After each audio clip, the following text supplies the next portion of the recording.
Hello, and welcome to the Kongversation. I'm Hyle Russell. And I'm Dustin Jackson. Dustin.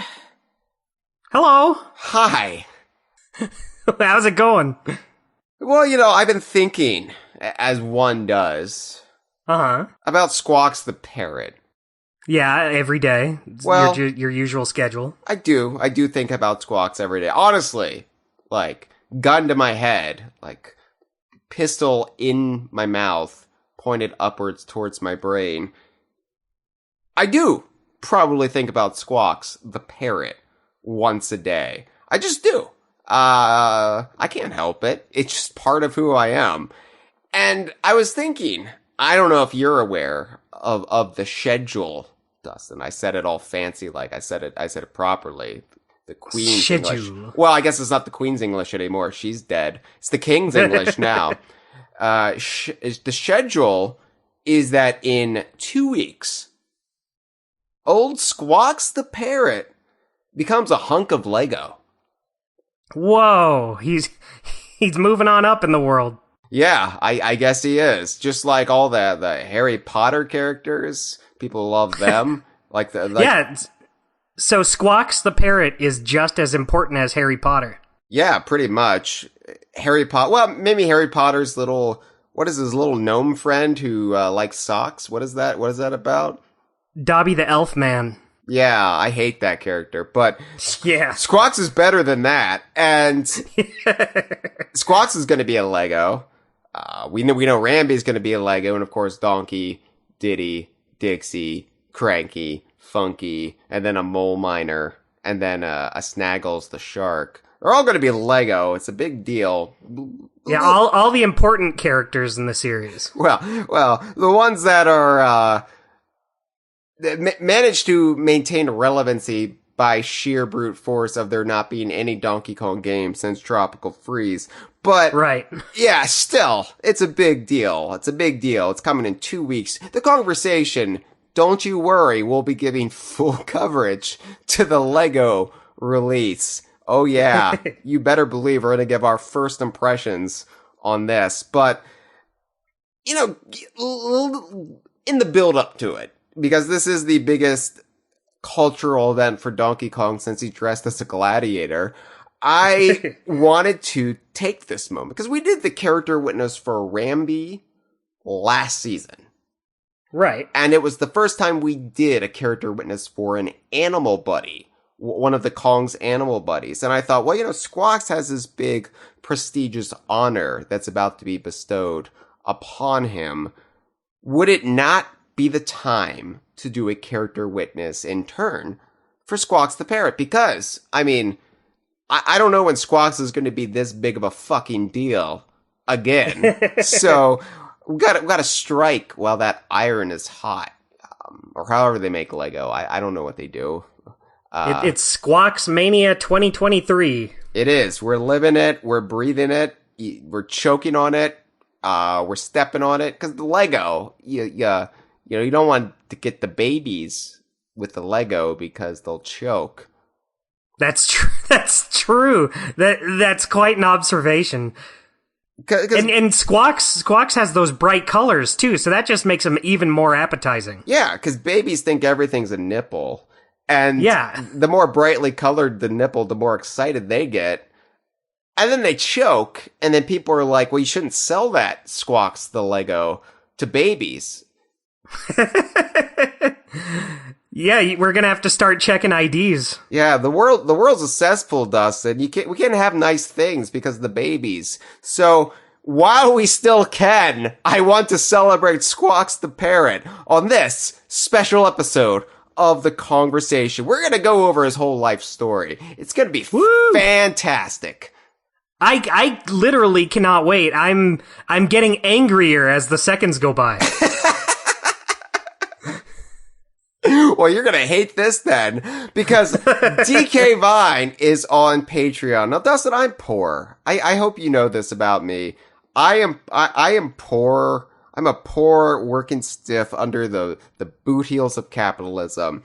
And the only way DK Vine is afloat on these turbulent waters is our Patreon. And I know I say this every time I plug our Patreon, but it's true. DK Vine would not exist without Patreon. We have ludicrous bills to pay. We gotta pay for DK Vine to exist. The internet is not free. It turns out, you have to pay these web hosts money to stay online, or else they're gonna say, no, you're done.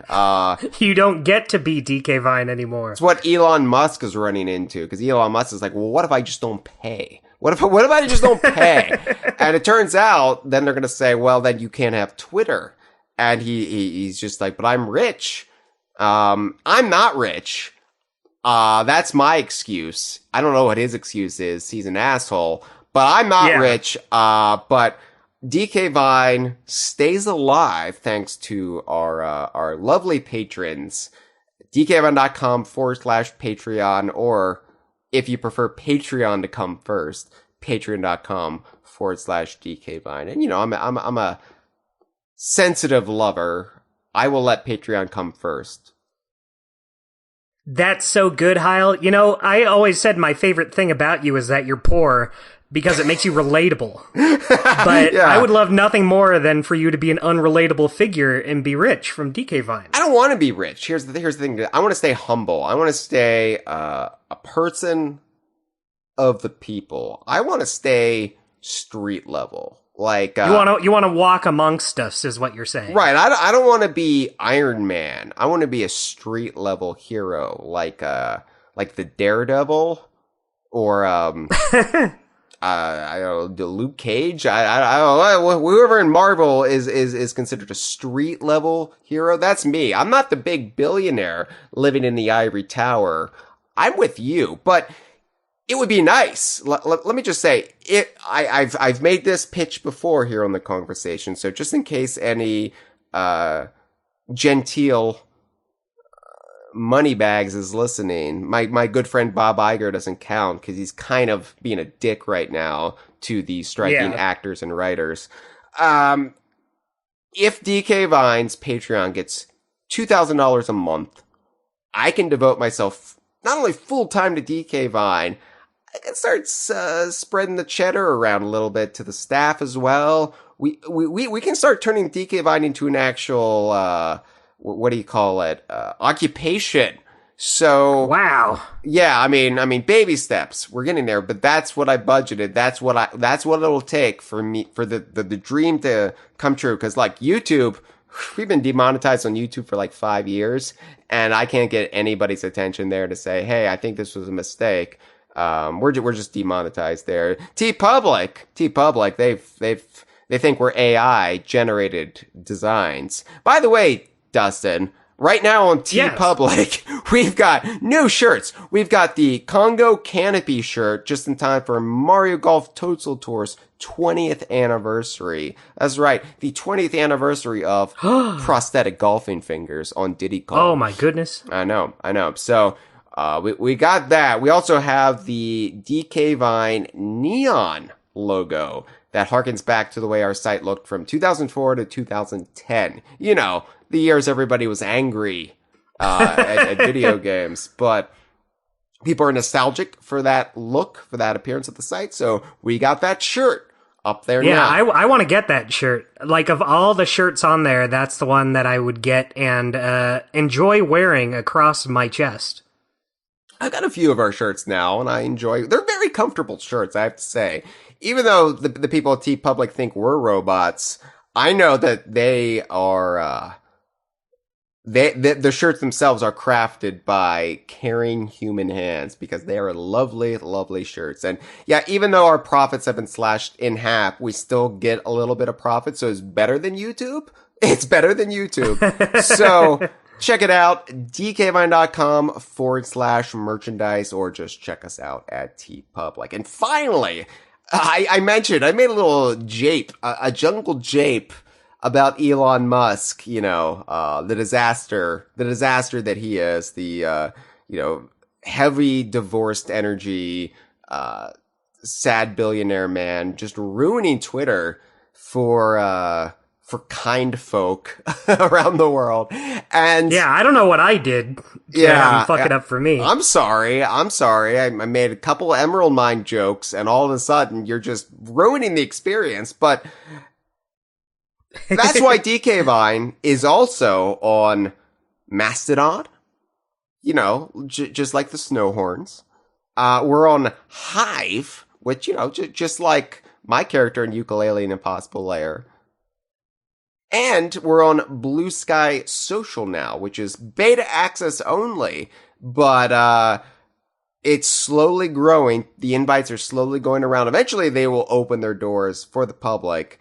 And I just have to say, like, it is nice to see who's showing up on Blue Sky, because just in the last 2 weeks, Platonic, they've shown up, and Rare's shown up on there. So it's growing. Blue Sky is growing. I've been enjoying that. But yeah, all of our Twitter content goes on those 3 hubs. So make sure you follow us if you have any of them. Mastodon, you know, is both app and web browser. Hive is app only. Blue Sky Social is both, but it's invite only at the moment. But hey, we're giving you options. You don't have to follow us on Twitter. So just check us out across social media. Maybe we'll be on Threads soon. I don't know.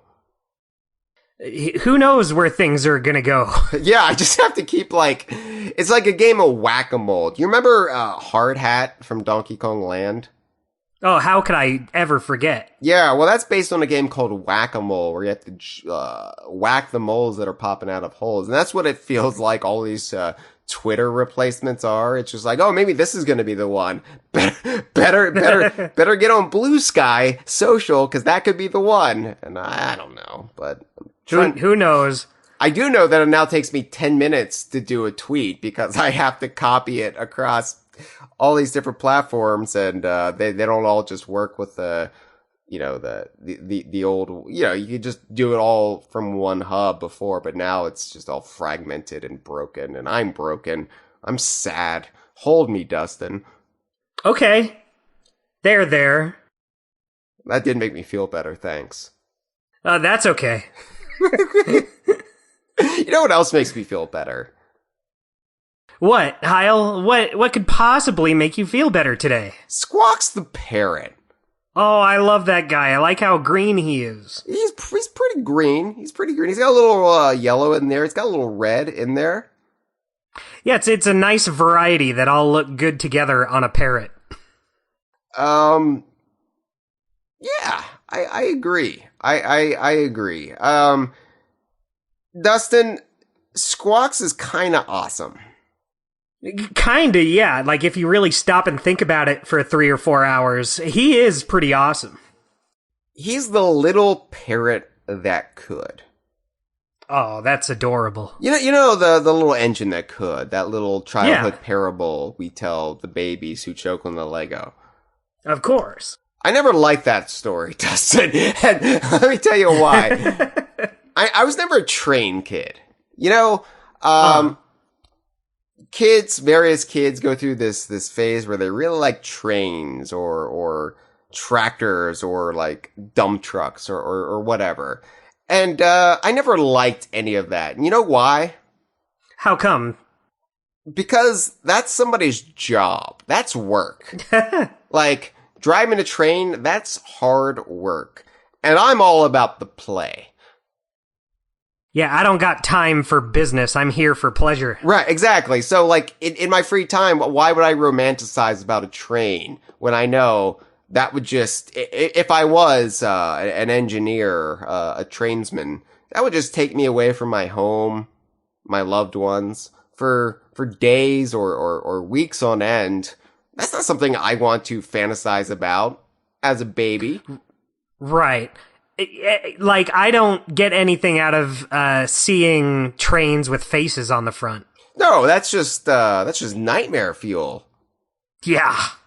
You know, out of all of the DKU characters with, like, googly eyes affixed to them, and it's a living creature, respect it.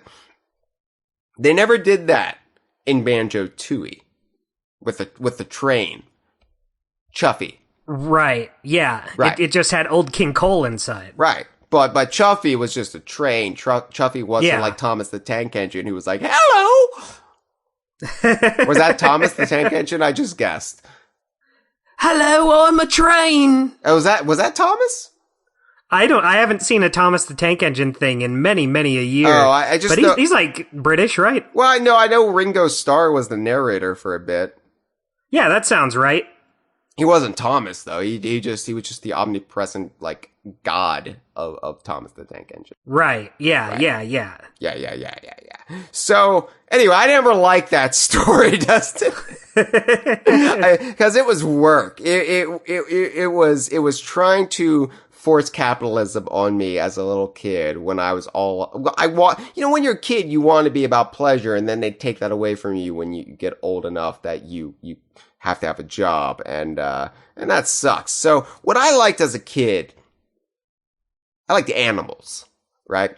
And to have a little parrot that could is a lot more inspiring to me than a fucking train. Yeah, I like parrots. I especially like this parrot, but I do like parrots in general. Yeah, okay, so real talk, birds kind of freak me out. Just a little bit. It's the flapping of the wings. I have that phobia about, like, frenzied movements, particularly flapping wings. I can't walk into an aviary, because it's just too much for me. I like birds. I like birds. I just like them from a healthy, respectful distance. I acknowledge them, they acknowledge me, but don't fly up at my face. That's interesting. I'm kind of the same, like, not anything to do with the flapping wings. I just feel like if this bird gets on my shoulders, what is to stop it from harming me? Yeah, it has all the power, and it can just abscond to the sky, and you can't do a damn thing about it. So it is a power imbalance, birds. So I'm glad I'm not alone in this fear. So, I mean, I was gaslit as a kid because my mom told me that butterflies could sting you. Oh my goodness. Yeah, she said, don't let the butterfly land on you because it will sting you. And it's worse than a bee sting. That's not what butterflies do. It's not true. Worse than a bee sting? Yeah. Wow. So for several years, as a wee one, I believed that I had to avoid butterflies at all costs, and it gave me a complex. This is the most bonkers thing I've ever heard. It's true. I'm not making this up for good podcast banter because this is embarrassing to admit. This is... Right. I still get sweats around butterflies because I was just led to believe, I was weaned on this false knowledge that butterflies bite you. So I'm just like, I gotta stay away. And I think that then translated to a fear of all things with wings, whether they be insectoid or avian. I get that. I can see the connecting thread. A Hawkman superhero, not street no, level. Thank you. Not street level because he's in the sky, but no. If a Birdman comes at me, I'm gonna be like staying indoors. I don't want him swooping on down at me. But I do like bird because I do like all creatures, great and small. Yeah, I love birds. I would just like get a little sweaty forehead if I had one like on my shoulder. Yeah, like if I see a bird in the tree or on a twig or a bush or something, it goes tweet tweet tweet. I'm like, how do you do, good sir or madam? But if I'm in like a netted area where there's like 40 birds all flying around me, I'm just like, well, this sucks. This road trip is bad. Yeah, why did I agree to do this? The monkeys are right over there. I should be with the monkeys. So, I don't know. If anybody else agree that flapping wings freaks you out, let us know in the comments. Thank you. Freezer in a live stream right now, because we do live stream this for our $5 and up patrons. Another great reason to give us $2,000 a month. Freezer says, Even the band wings? No, of course not the band wings. If the band wings came at me, I would be like, shouting out requests like, Mama's Little Girl from Wildlife. Or was that from Wildlife, or was that just a B-side around the time of Wildlife? It's hard for me to remember. I'm sorry. It's on the bonus tracks for Wildlife at the very least. You know what I'm talking about, Dustin. Oh, yeah. Of course, Hyle. I know exactly what you're saying, and no need to question me any further than that. But I do like Squawks. Squawks, Yeah. I feel like as a parrot, I could eventually build up a tolerance for the wing flapping. That's a high compliment. You know, it's like poison. You give yourself little doses here and there. Eventually, you've built an immunity. Right, just for the fun of it, just for the sheer thrill. No, so you can be impervious to poisons. So yeah, that's a nice bonus. So whenever you're, I don't know, making shady deals with the black market, and then you drink your champers, and they're like, they start laughing, and you're like, what? It's like, you might want the antidote, and you're like, the antidote for what? And they say, for the poison you just drank. And then you'd be like, silly goose, I'm immune.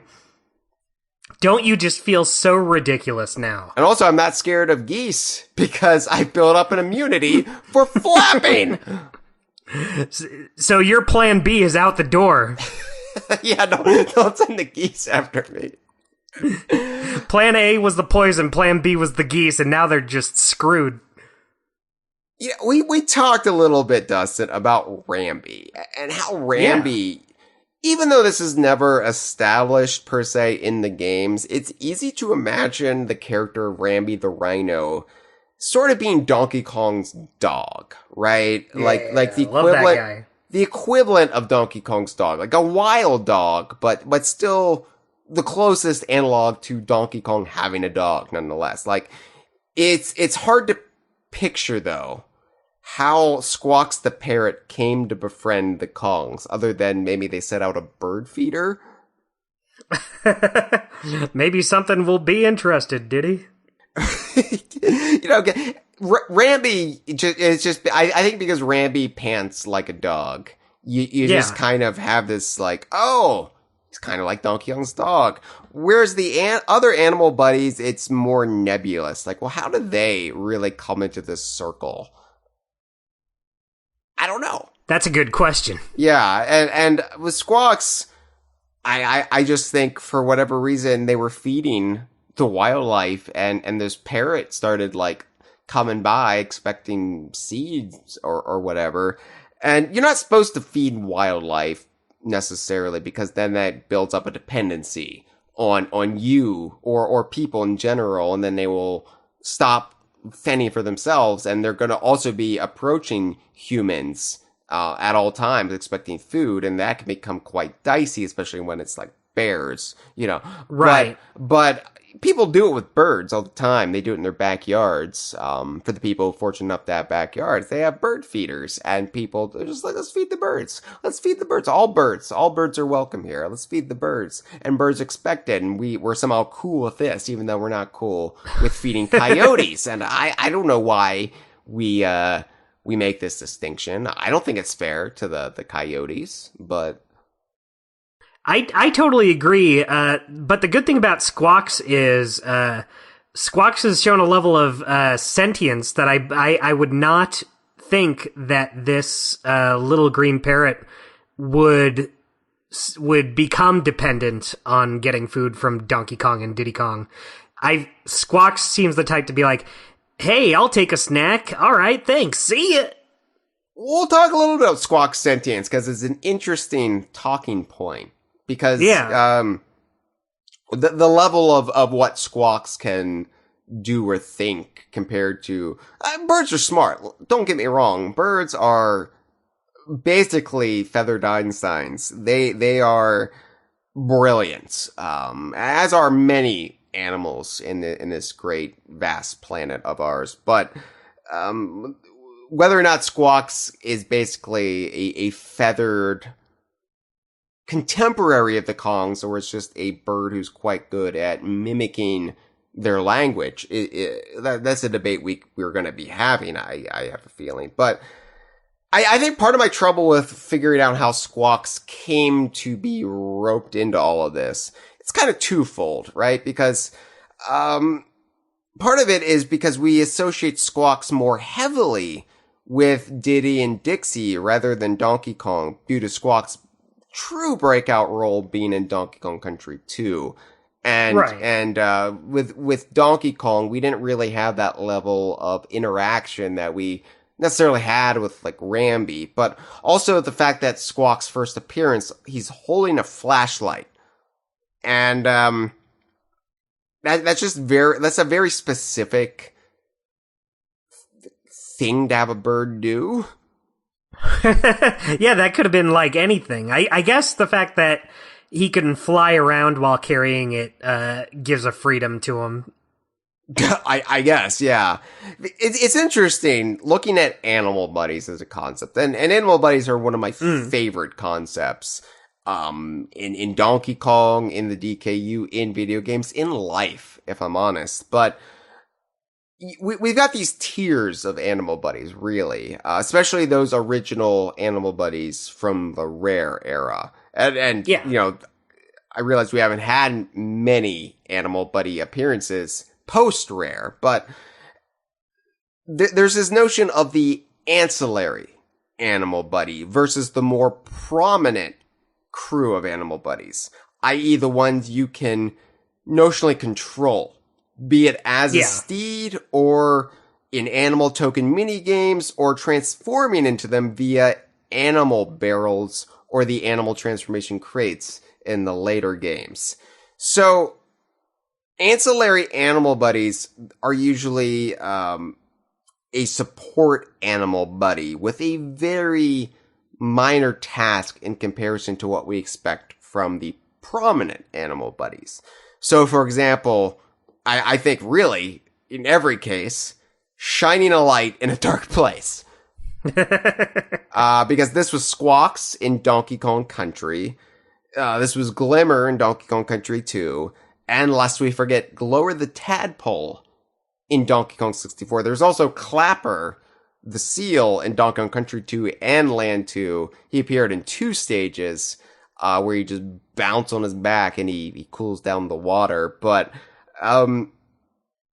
ancillary animal buddies are still more prominent than what I'm going to call the spare animal buddies, which are the ones who don't even get a shout out in things like the instruction manual or character parade. They're just there, and it's like, oh, what are these? Like Quawks the parrot, really. Yeah. And even though Quawks is a spare animal buddy who eventually graduated to full-fledged status, playable in Donkey Kong Country 3, and then recognized with a canon name internationally 11 years after that. So, I say all of this just to say that Squawks was the original ancillary animal buddy in the first Donkey Kong Country. And it's hard to remember because Squawks is so prominent nowadays. But when Donkey Kong Country was all we had, the only game in the erstwhile DKU, you had Rambi, you had Ingard the Swordfish, you had Espresso the Ostrich, and you had Winky the Frog. And those 4 got all of the fame, they got all of the glory, and the animal token minigames, which nobody likes. Meanwhile, Squawks was relegated to holding a high-powered flashlight in one single stage. Torchlight Trouble in Gorilla Glacier. Boy, it's so funny thinking about Squawks in that way. He really is just like Glimmer and Glower, but because his role eventually evolved, I never think of him like that. Nobody does anymore, but yeah, as somebody who was around, you know, from the start of this franchise, you know, Donkey Kong Country onward, I remember the wild journey that was following Squawks. And yeah, Squawks started off as just kind of this also ran like, well, that's kind of fun that they just made this feature a character, because other games they would just have you like touch. In this case, I guess you'd be touching barrels that just light up the cavern temporarily or something. And that's actually what they did for Glimmer's Galleon and Donkey Kong Land 2. They had light barrels, but the fact that they just attached it to a character, this little green parrot, and boy, he was little in Donkey Kong Country, wasn't he? He's tiny. He was a little baby. He was just a little baby choking on the Lego. Aw, ain't that adorable? In the instruction manual, we get a little bit of insight into Squawks, a little bit of illumination, if you will. Not to be confused with the studio who may or may not be making a Donkey Kong Country animated movie, depending on if the writer's strike and Screen Actors Guild strike ever resolve themselves. And according to the greedy Hollywood executives, fuck them, we're just going to do it all with AI. Yeah, I know, life sucks. Squawks the Parrot, according to the original Donkey Kong Country manual, written by Dan Owsen, says, Squawks is the one animal that you cannot ride, but he is helpful nonetheless. You can find him in the darkest cave level. Emphasis me. I know, right? Scary. Ooh. Once you release him, he will hold a flashlight that will help light your path. Because he is so essential to success in his darkened level, he's not too hard to find when you need him. Which... That's interesting that they mention once you release him. If I remember right, he just kind of shows up, right? Nope, he's in a crate. He's in a crate. Oh. I guess it's been a while. You're thinking of Glimmer. Glimmer just shows up. Yeah, that's it. And scares the shit out of you. But Squawks is in a crate. You release him, and you just walk right up to the crate. It's just like they're kind of sugarcoating it here, but no, he's not too hard to find because he's just right there at the start of the level. Yeah, I guess there's no lie there. And he's not he really... is very easy to find. Depending on your vision, he's not that essential to success in the level. Like, you you could get through without him if you really concentrate. It's not optimal, but you can do it. But... yeah, this was it for Squawks. And of course, Squawks was not the original concept. This was kind of a compromise they came up with. I don't know how late in development, but originally it was going to be Donkey Kong using a miner's helmet with a flashlight on it. You know, we have all these renders of Donkey Kong with this miner's helmet that has a little flashlight on it. And that was what they were going to do for at least Torchlight Trouble. And for whatever reason, they just could not get it to work. Yeah, you know, I'm kind of glad they weren't able to get it to work, because I think having a brand new character do this function is just a lot more fun. Could you imagine a world where we don't have Squawks the Parrot holding up that light? Well, this is the benefit to the way Rare did things. You know, we've had this debate quite a bit here on the Kongversation about the Rare method of video game design not really being the Nintendo method of video game design. And a lot of people think the Nintendo method is the only correct method because it's Nintendo. It's video game philosophy 101. Whereas Rare would always be like, well, instead of just affixing this little thing to the environment or a character, what if we just make this a character unto itself? And people would poo-poo that. Love that method. Well, yeah, some people would poo-poo that, but oh, that's just a waste of resources. You don't need that. That just complicates things. But others, like us, we sit back and we're like, we get a new character out of that. And that's just another lively little persona in this series, in this world that we can then celebrate and obsess over. And, you know, usually that doesn't pay off. Usually you have a little character like this, and yeah, the fans never forget them. We're always bringing them up, you know, on social media. I'll do Obscure Character Monday. And like in another timeline, it would be Squawks. This obscure little parrot only appeared in Torchlight Trouble in the original Donkey Kong Country. Normally that's the way these things would shake out, but for whatever reason, they saw something in the character, in the design, in the potential.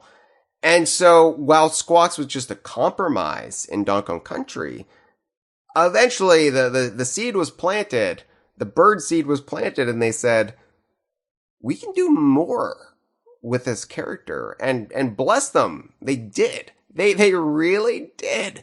And I love that. Like, that is really the greatest thing about Rare's Donkey Kong.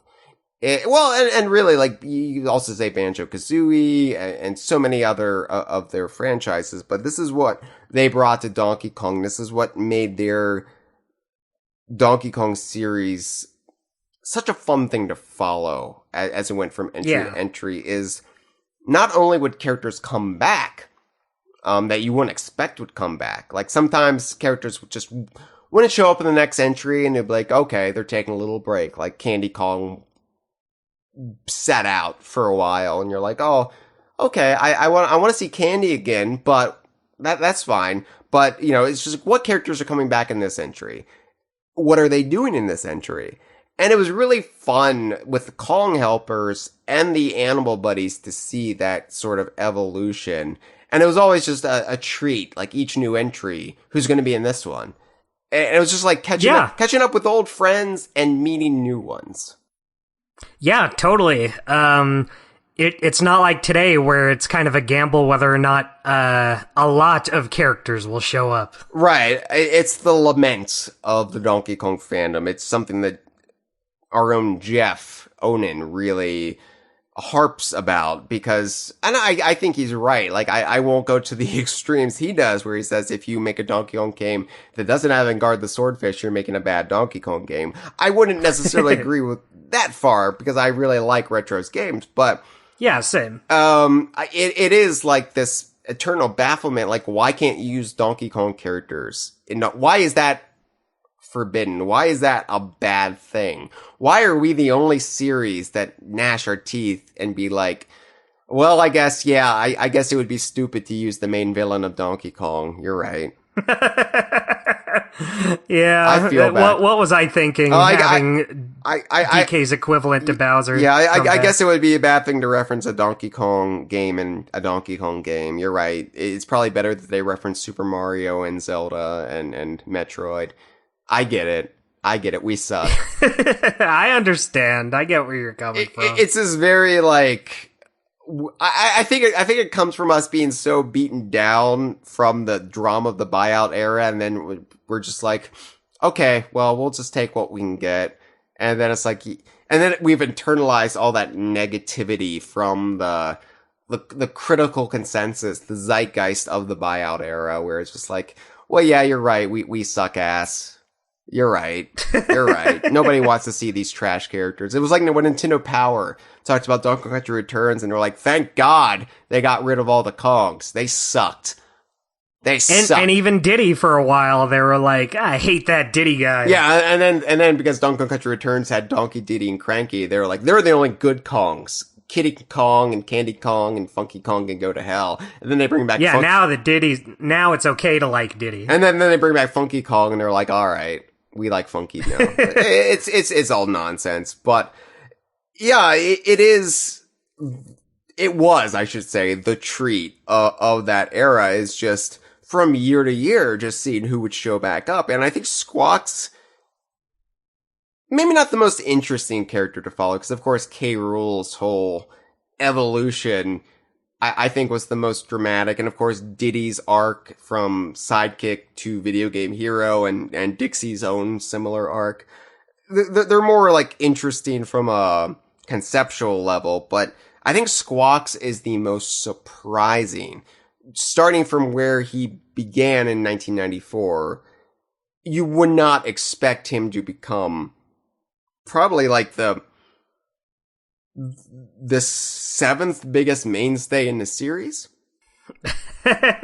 Yeah, isn't that the weirdest thing to say? The character who showed up in one stage of the first game is now one of the only animal buddies still sticking around. One of two, yeah. And this is also surprising because Squawks was not in Donkey Kong Land. And I know Donkey Kong Land is kind of forgotten about except for the hardcore freaks. Mm-hmm. But Donkey Kong Land at one time was the only other DKU game besides Donkey Kong Country. Like the only other Donkey Kong game in this mode, right? This new era of Donkey Kong. It was Right. Donkey Kong Country and Donkey Kong Land, so they really did. I mean, for a few months at least, it really did set the tone for what the series was, alongside its Super Nintendo older sibling. And Donkey Kong Land only had a Rambi and Espresso as animal buddies. And so you're thinking Espresso is the biggest shit in the world. Like, He's going to be around for a long time. and granted, Espresso did have his own little mini renaissance there in the Buyout era, but yeah, it's just Rambi and Espresso, and you're like, all right, well, these are the big shots. I guess Ingard, Winky, and Squawks are irrelevant, or at least compared to these hot shots, these big animals on campus. And, I like the idea. We've talked a little bit about Donkey Kong Land and why so many characters didn't appear. And then it was just like, oh, well, these offshore islets off the coast of Donkey Kong Island, the main island, they're a little bit more dangerous. They didn't know what to expect, so they limited the crew who went. So just Donkey, Diddy, Rambi, and Espresso. And so considering Squawks, all the Kongs had him do in Torchlight Trouble was hold a flashlight. That makes sense. Like, Squawks, you're just a little baby. We definitely don't want to bring you to Monkey Mountains and Chimpanzee Clouds. Yeah, what are you going to do? Shine the light in their eyes? Yeah, there was no obscenely dark stage anyway, so they didn't really need him, or they didn't think they needed him. But yeah, somewhere in that year between Donkey Kong Country and Donkey Kong Country 2, Diddy's Conquest, Squawks went through a bit of a growth spurt. He grew up a little bit. He went from a little baby to a young adult, Parrot-wise. And yeah, he became a big chunky lad. a little chunky. I think decent size for a DK Isles Parrot, but Yeah, compared to where he was, this frail little thing, in a chilly cavern. Now he's put on a healthy amount of weight, and it was wild, Dustin, when Squawks was revealed to be one of the 3 returning animal buddies in DKC2. So Rambi, Ingard, and Squawks were the 3 returning animal buddies, which was a shock to all of us who put all of our money on Espresso. And I think Winky, like, at least in my peer group, Winky was the most popular one because he was a frog that you could ride. How cool was that? yeah, that's just a cool idea, even if his hitbox is a little wonky. When you're a kid, you don't care about hitboxes, though. Yeah. That's not anything. All we knew was he was a giant frog, a giant tree frog that a gorilla could ride. Awesome. Awesome. Boy, it sounds really weird when you say it out loud. But yeah, Winky, of course, would only be in the background of the Monkey Museum, while Espresso wouldn't be in the game at all, eventually being retconned into the events of the game via the GBA remake in 2004. Yeah. But yeah, so Rambi, Ingard, and Squawks, they journey to Crocodile Isle to assist Diddy and Dixie in rescuing Donkey Kong. And Dustin, would you like to read the bio from Squawk for Squawks the Parrot in the DKC2 manual? This is the first one written by Lee Loveday. I would love nothing more than to read this. All right. Squawks the Parrot. Squawks' role in Diddy's new adventure is much more important. Rather than just carrying a flashlight, he can now lift both Diddy and Dixie for high-flying adventures. Squawks can also spit eggs at enemies if you press the Y button. So that's important. That bit, and we're going to talk a little bit about that bit, but most people think Squawks is spitting coconuts. Yeah, but there it is, right there in black and white. That's right. And if you actually get a high-quality screen grab and pause it when he's spitting them eggs, you can plainly see that they are, in fact, eggs. But that raises some questions we're going to get into. But before we do, let's talk about the Mohawk illusion. Okay. So, Squawks' primary render in both Donkey Kong Country and Donkey Kong Country 2, but specifically Donkey Kong Country 2, because Donkey Kong Country 2, they just took his primary render from Donkey Kong Country and they added feather textures to him. To make, it does look very nice. It still looks nice, honestly. Like, yeah. Almost 30 years on, it still looks really nice. And it's just amazing the glow up he got from 94 to 95. How much more skilled Rare got utilizing their ACM techniques. But yeah, they just added some more realistic feather textures to him. But because of the way his left wing is positioned behind his head, people look at this and they think Squawks has like a feather frill on his head, like some sort of plumage atop his skull. He doesn't. He's got nothing on his head except small green feathers. But this looks like he has some sort of resplendent green, yellow, and red plumage, and it's just his wing. It's just his wing. But it's so easy to mistake this. You just look at this render and you're like, oh, he's got this thing on his head. No, that's his wing. You can see his head, but it's just a common mistake. And I just thought it's worth pointing out he doesn't have that on his head. Yeah, I can kind of see it if I like squint, but I think I'm just so used to seeing it how it's supposed to be seen that it doesn't even read to me as a mohawk. Yeah, I think other people who apparently were homaging Squawks around this era made the mistake. We'll to be continued there. We'll get to that one. So Squawks was fairly prominent in DKC too. And of course, this time he was a rideable animal steed. He could carry Diddy and Dixie upwards, and like usually he would be implemented in levels that went up rather than from left to right. You would go upwards, whether they be mine shafts or bramble mazes or what have you. But Squawks can give Diddy and Dixie an aerial lift, but he's not without his defenses. As we mentioned, he spits eggs. He spits these yellow eggs that are spotted with red spots. Love them red spots. I feel like that it really is what brings Squawks together. But the question, Dustin, is that Squawks is identified biologically as a male. Uh-huh. And birds don't lay eggs from their mouth anyway. Yeah, I guess that's true. So the question then becomes, where's he getting these eggs? Maybe he stocked up at the store before he left to help them. I think he's raiding other birds' nest. Oh no! It turns out Squawks is a bad guy. I think there's a little bit of unethical nature, because Squawks is like, what can I use for ammunition? Well, I'm a bird. I know bird things. I know eggs.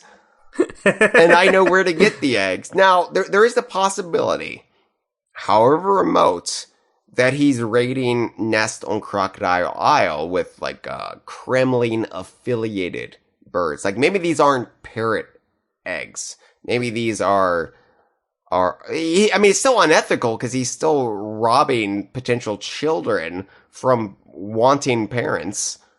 Right. I'm not entirely on board with any way this breaks down, unless these are unfertilized eggs, as you mentioned, that he got from the supermarket or from some egg repository. I don't even know what that would be. But these probably aren't his eggs, is what I'm saying. And he's jamming them in his chubby little cheeks. Enough that he has enough to I don't know, how many eggs would you say he spits in any Squawk sequence in DKC2? Like 12, 24, 36? Well, a lot more than that if you just keep doing it constantly to be safe like I do. Yeah, so that's a lot of eggs to get in your mouth. I don't know how many eggs you've ever had in your mouth at one time. Definitely not like 36. I'm a vegan now, so I don't even eat eggs. But back when I was just a vegetarian, my record was 1. And that's still pretty good when you think about it. Yeah, I would nibble on it, so it would be cheating. I wouldn't have the whole thing in my mouth, like the yolk and all, like that's gross. But you know, I put a little salt on it, you know, depending on how I have it prepared. If it's just a hard boiled egg, you know, then a little salt. But you know, yeah, I wouldn't be jamming in my mouth just in case I run into any nasty crocodiles or bees, you know? Yeah, well, that's the difference between you and Squawks, because Squawks is going to be prepared when it happens. He's going to have those eggs ready. Yeah, and it served him well. Like, I have to admit, it worked for him. He got the job done. he did attack Queen Bee. King Zing, actually. Oh my goodness. Actually, Dustin, Queen Bee was the Zinger enemy boss in Donkey Kong Country, while King Zing, her husband, debuted in Donkey Kong Country 2 and then reappeared in Donkey Kong Land 2, actually. Right. King Zing's sting, I remember when it was coming out of my mouth, I was like, boy, I hope this is right. It was spilling out of her mouth like wasn't. One of Squawks' illicit eggs. That's true. I do have to assume these are unfertilized eggs that are okay to be shot at gigantic wasps. But I love the visual of Squawk showing up to help Diddy and Dixie. They're like, "Oh, hey, Squawks, thanks for joining the fight. How are you doing?" And Squawks goes, "Oh."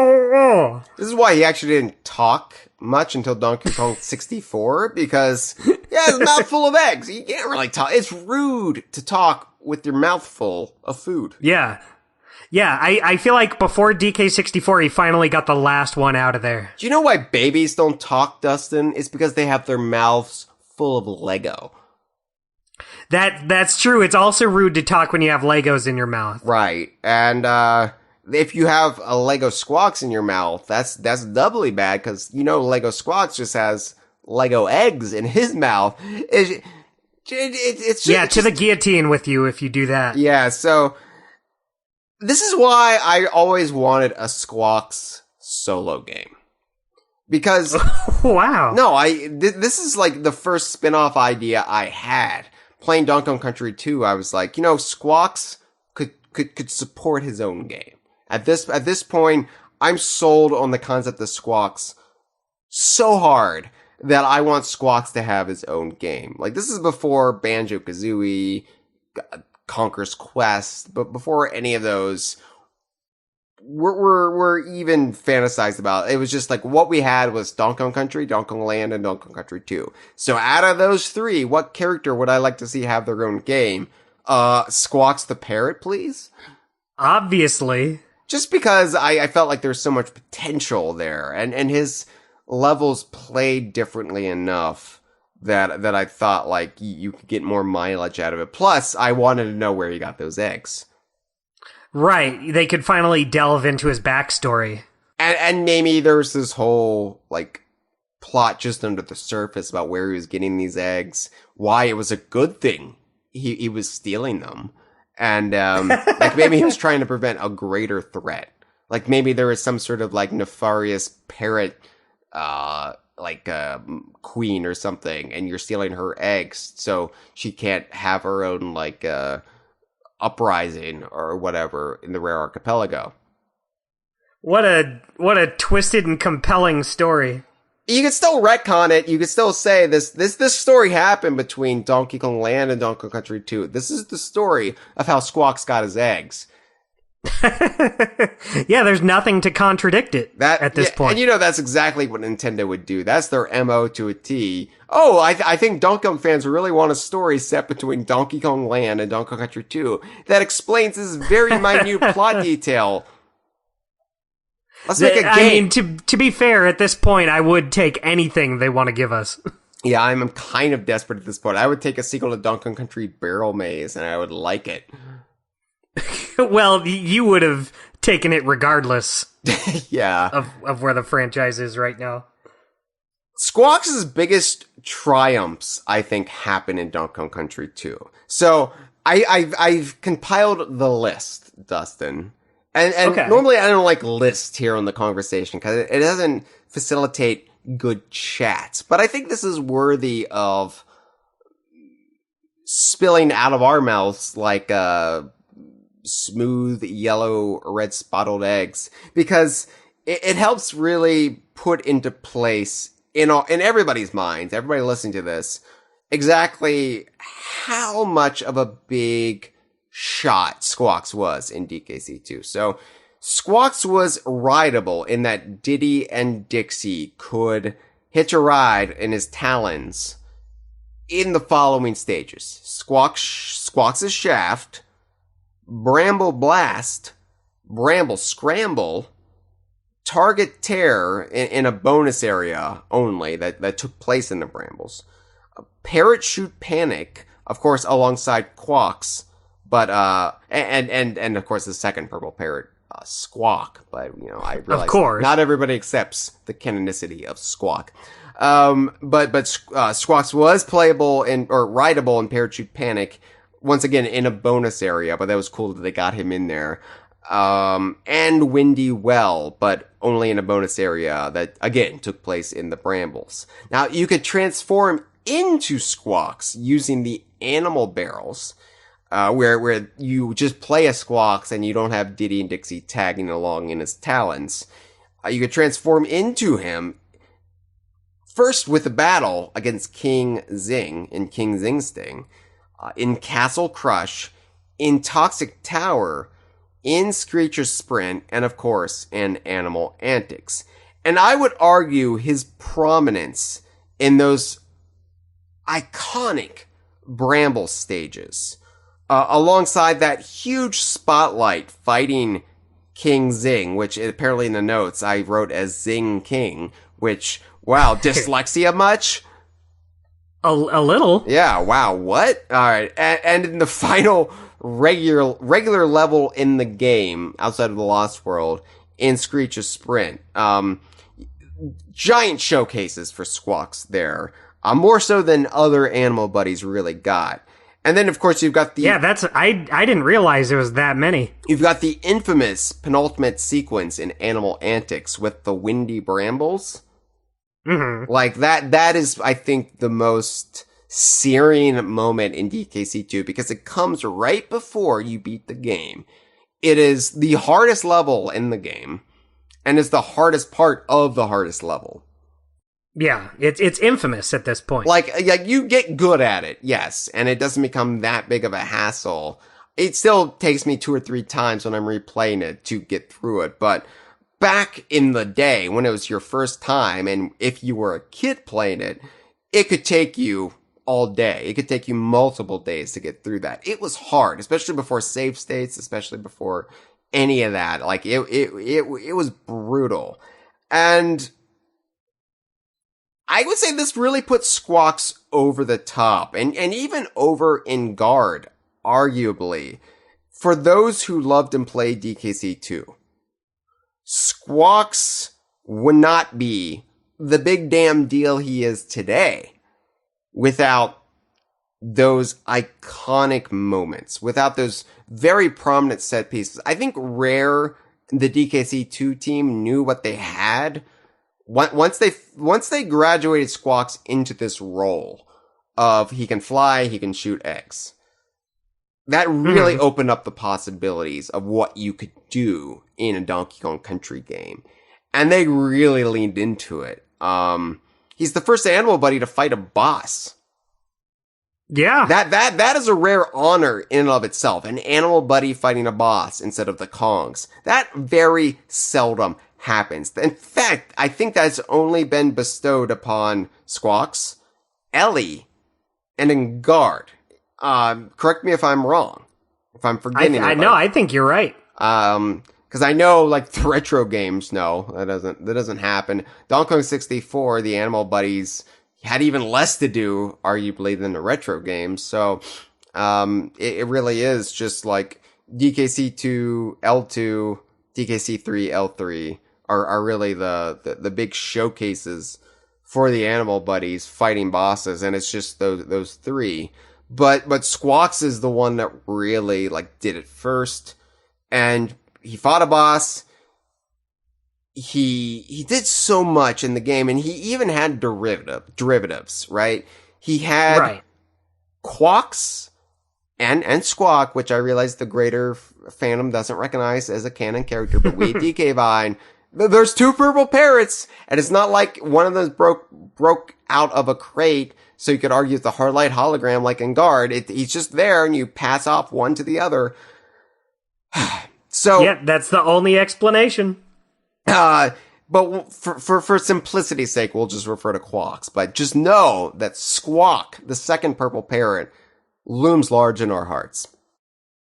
Yeah, if anyone ever says anything bad about Squawk, I'll punch you in the face. I'll punch you in the throat because it hurts worse. Yeah, I didn't think about that, did you? I think you're gonna really respect Squawk now. Oh, we love you, Squawk. I love that guy. We should have a Squawk t-shirt, because what's Nintendo gonna do? Yeah, what are they gonna do? Acknowledge Squawk? Yeah, right. They would rather die before they acknowledge Squawk, so we should trademark them. What are we waiting for? I'm 100% on board.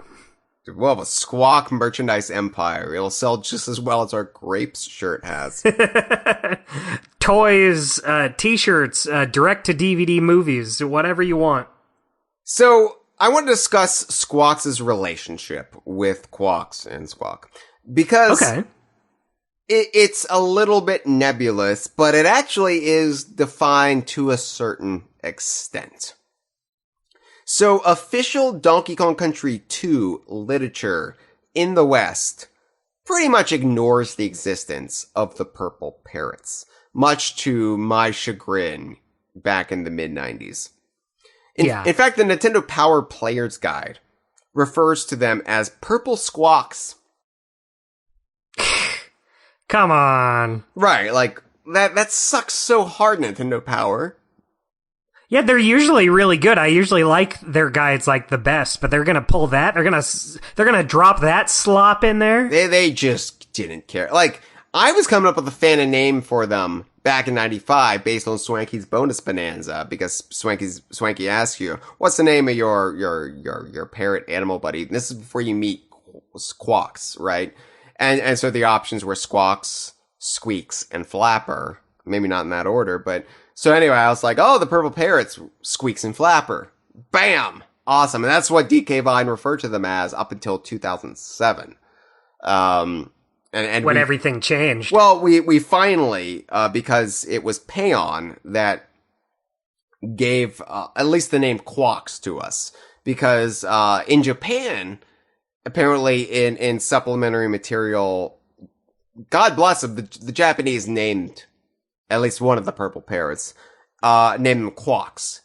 And Payon, being just hardcore Donkey Kong fans, they were like, let's bring back Quawks. No, and we at DK Vine, we saw screenshots with Quawks, Squeaks or Flapper as we knew them back then, and we were like, oh my god, and like all the jokes about there being a Payon spy on the DK Vine forums, because you know that would be the only explanation. It's not that Payon couldn't just be hardcore Donkey Kong fans, you know, half a world away from us, but yeah, so they basically standardized Squawks as the international name, whereas in the West he was just ignored.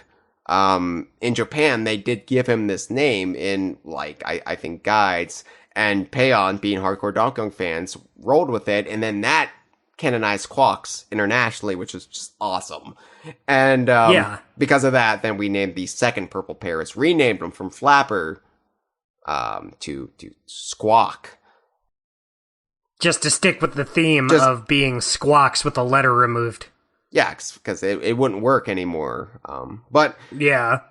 So in the Donkey Kong Country 3 instruction manual, they are actually referenced in Squawks' biography as relatives, plural relatives. So there's a little canon tip of the hat to them there being more than one purple parrot. But yeah, that is our canon reference to them being some relation to Squawks. Maybe cousins. I don't know, but they are related to them. So love that. Love getting that confirmation. yeah, and it's seldom brought up, right? Because most people won't read the instruction manuals, and Donkey Kong Country 3, most people didn't read that instruction manual because most people were playing the N64. So there you go. They're relatives. I like to think they're cousins.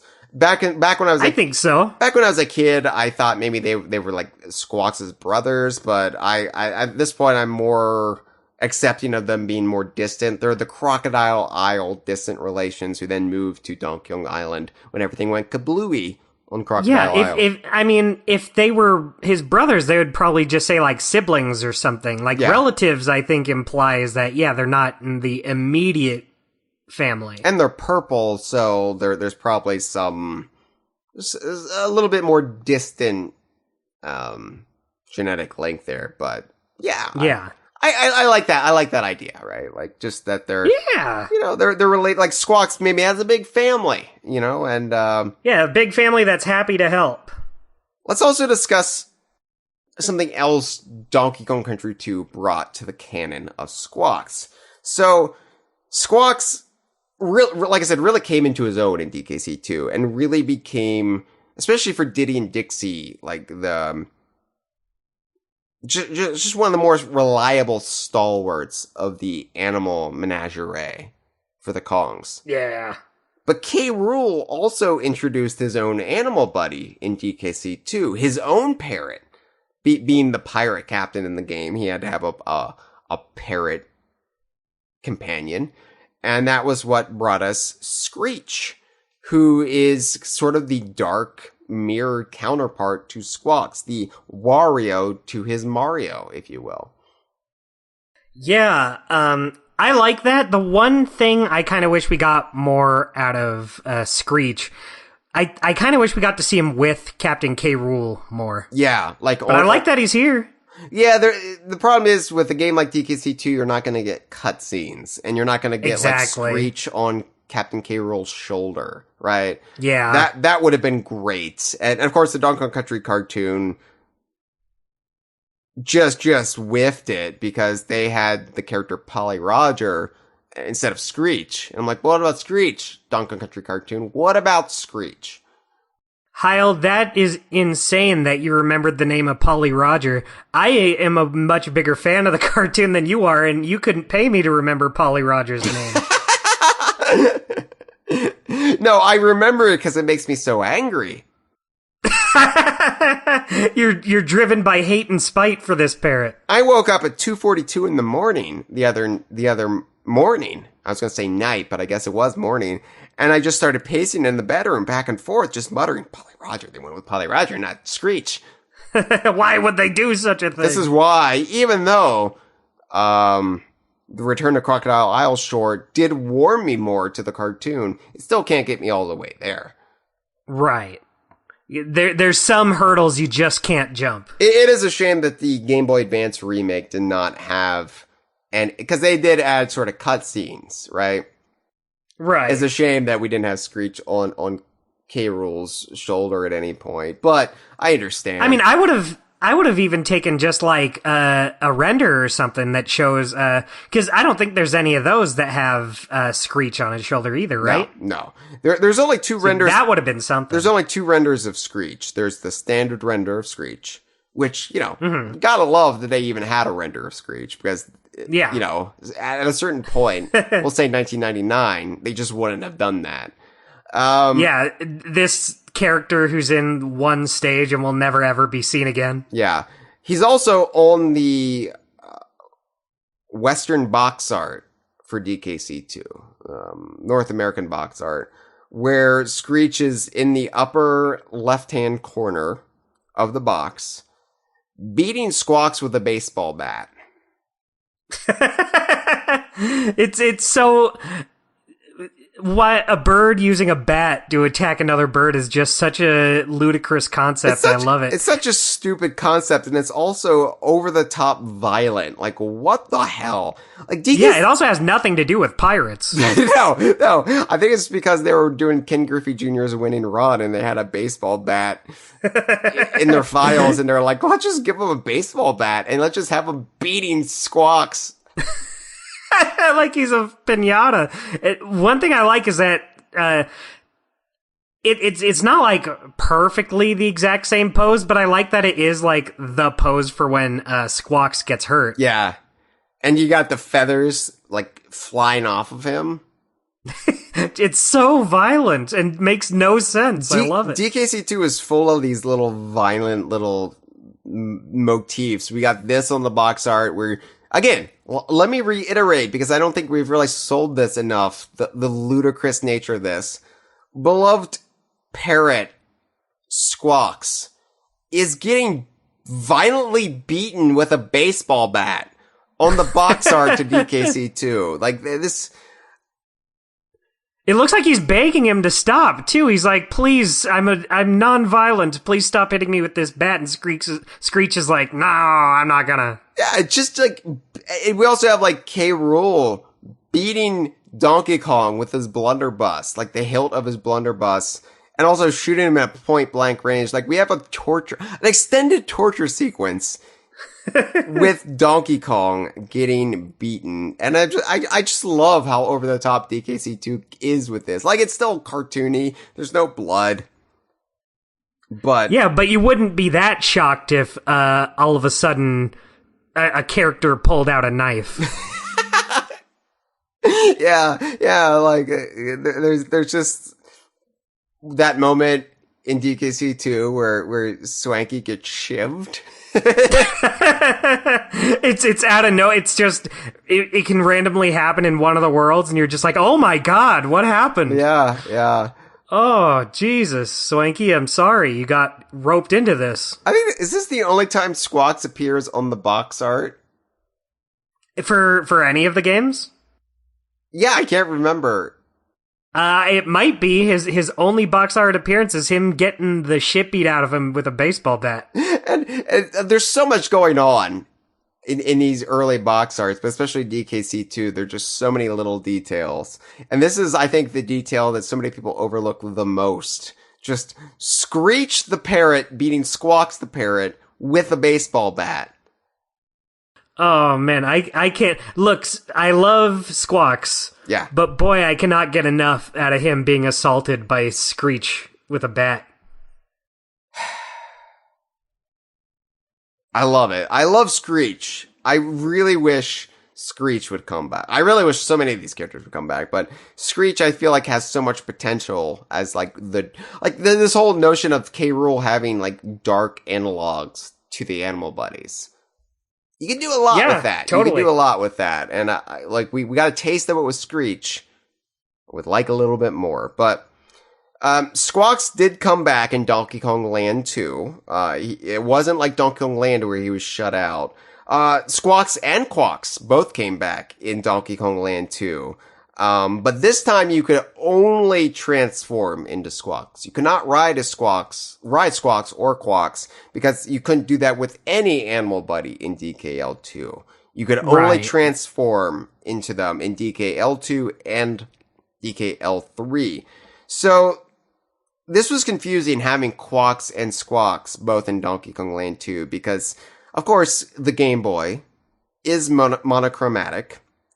And you can't tell the difference between Squawks and Quawks, but they both play very differently in Donkey Kong Land 2.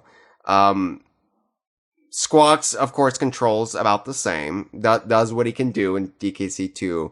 Quawks can only descend, like in Parachute Panic. I mean, Parachute Panic is back, and you can only descend. But all of a sudden, if you don't know the context of the purple parrots, and you play Donkey Kong Land 2, you're like, why can't I fly upwards with Squawks? What is wrong? Is my game broken? Is my Game Boy broken? What is happening? And they don't explain it because they don't really explain Quawks to you. So that's a flaw of Donkey Kong Land 2, I would argue. And I remember, like, playing it as a kid, having arguments. Because I thought that Squawks, right, couldn't fly Diddy and Dixie upwards, could only, like, descend slowly down the Zinger Hive because he had not properly strength trained like Squawks had. And so he could not handle the weight of carrying monkeys around. So that's the best he could do. Yeah. And all of a sudden in Donkey Kong Land 2, you could transform into Squawks, but you still can't fly upwards. And I'm like, this doesn't make any sense. A parrot not being able to fly upwards. And then so I had to come up with the fan explanation. Oh, he's got honey in his wings. Yeah, obviously. That's the obvious reason why Squawks cannot fly upwards. It's all that heavy honey. Sticky wings, Dustin. Sticky wings. Sticky wings. Right, so... yeah, Squawks only appears in Squawk Shaft, Bramble Blast in a bonus level, Bramble Scramble, King Zing Sting, he still gets that boss fight, Toxic Tower, and Screech's Sprint. Squawks and Guard actually don't even make it into the DKL2 version of Animal Antics. Oh, it's a wow. truncated menagerie in Animal Antics in DKL2. So, for those who don't know, because there is this idea that Donkey Kong Land 2 is just a downgraded port of Donkey Kong Country 2. And I guess from a certain point of view it is, but while most of the level names and archetypes are reused, the layouts for the levels are all new. So the levels themselves are configured differently. So that's why Squawks does not have as many appearances in DKL2. It's because while the levels themselves may come back for the most part, it won't necessarily necessitate the appearance of Squawks since they are laid out completely differently. These are not the levels you know. Right, and of course, DK Vine's fan and explanation is that K. Rool resuscitated Crocodile Isle, which had been blown to bits using Kremling magic, and it's inherently unstable, and it's laid out differently because he had to work with the parts he had, because some of it was, atomized, so, cobbled together. You gotta take shortcuts here or there, so you can't recreate it perfectly. Not that K. Rool would have it committed to memory anyway. So it's just basically this ugly facsimile of Crocodile Isle, and don't worry, it blows up again, so... Yeah, in case you guys were worried. But yeah, I mean, it was cool to see, Squawks back on the Game Boy for the first time. And, for the time period, 1996, it felt like a big damn deal. And, I did play Donkey Kong Land 2 when it came out. I bought it. I came out the same day the N64 came out. Here in the United States. Is that true? Yeah. Oh, yeah. Yeah, so... Oh, wow. I never knew that. Donkey Kong Land 2 launched the very same day as the N64, and... Wow. It was actually bumped up. Stores got their stock in early because the N64 was a big deal. They got everything in earlier than they would have, and Nintendo gave them the go-ahead. Forget any SOS embargo. You can put it on sale that Friday. And it was expected not to be, available, Monday. So, all of a sudden, we got the call from Toys R Us. Oh, hey, we have Donkey Kong Land 2 if you want it. It's like, shit, yeah! Shit, yeah! What? Because you think that weekend's just gonna be daydreaming about Donkey Kong Land 2, hyping yourself up for Donkey Kong Land 2, and all of a sudden it becomes, no, you're gonna get Donkey Kong Land 2 that Friday. And so we went in and everybody was there to get their N64, and I was just like, yeah, Donkey Kong Land 2. Sucks to be you, everybody not getting Donkey Kong Land 2. It was the equivalent of being invited into Willy Wonka's chocolate factory. Yeah, but you just want the things that turn you into blueberries. You don't care about the everlasting gobstoppers or the... Just give me the gum and I'll get out of here. Yeah. It was gum. Yeah. I'll go home. I don't want the rest of this. Yeah. Yeah, I don't know. That was weird. He turned into Mike TV got digitized. I don't understand. Yeah, they made him small. They made him into a small boy. Is that right? Yeah, I don't remember. I just remember Augusta Gloop fell into the chocolate river, and then then he got stretched out because he got sucked through the tubes. That's a weird movie. Yeah. Yeah. So it should have been about getting Donkey Kong Land too. It should have been about that, because those would have been some grateful children. Everyone goes home happy that day. They wouldn't have been spoiled brats, let me tell you. Would have humbled them, because they wouldn't know the difference between Squawks and Quawks, and then they would learn a valuable life lesson about expectations. Yeah, see, now there's a good, wholesome story where nobody dies due to candy-related mishaps. So, of course, Squawks and Quawks, and Squawk, returned in Donkey Kong Country 3, Dixie Kong's Double Trouble. Because at this point, Squawks was a stalwart. Like, Rambi was not in DKC 3. Rambi. Isn't that so crazy? Rambi himself doesn't get to show up, but Squawks does. This little bird that carried a light in the first game. This is what I love about this period, though, of Donkey Kong and the DKU. Because, yeah, it felt totally natural that, of course, yeah, Rambi's gonna take this one off. We don't really need Rambi services. So, Squawks returned alongside Ingard. Alongside Squitter. Oh yeah, Squitter was back. My boy. And Quawks/Squawk. Like, those are it as far as returning animal buddies. That's about the same amount that 2 had come back, right? Just the 3? Yeah, and in this case, it's actually more than 2 had, because when you factor in Quawks. Yeah. But yeah, they were joined by newcomers Ellie and Perry. And Squawks appears in less stages in DKC 3 than in DKC 2. Shockingly, far fewer stages. You can transform into Squawks in Spring and Spiders, Low G Labyrinth, which is a Quawk stage, FYI, but Squawks appears in a bonus area. And Swoopy Salvo. And you get to ride Squawks in Pothole Panic and Stampede Sprint, but only in a bonus area. That's it. That's it. That's I guess that kind of makes sense. It felt like Squitter was kind of who they were kind of propping up a little more in DKC 3. It was yeah, you could tell the DKC 3 team saw the joy of Squitter. And I will say, like, Squitter is a damn fine animal buddy. One of the most inventive animal buddies, and I'm glad that the DKC 3 team saw the potential in him. It feels like they sidelined Squawks, but I think it's mostly because of how DKC 3 was designed. Right. There were far few vertical stages. Exactly. I mean, there were quite a few vertical stages, and they implemented Squawks where it was, but it was mostly like the redwood stages, the trees. So, and then there would be like the pipelines, which, you know, in this case, utilize Squawks as well, but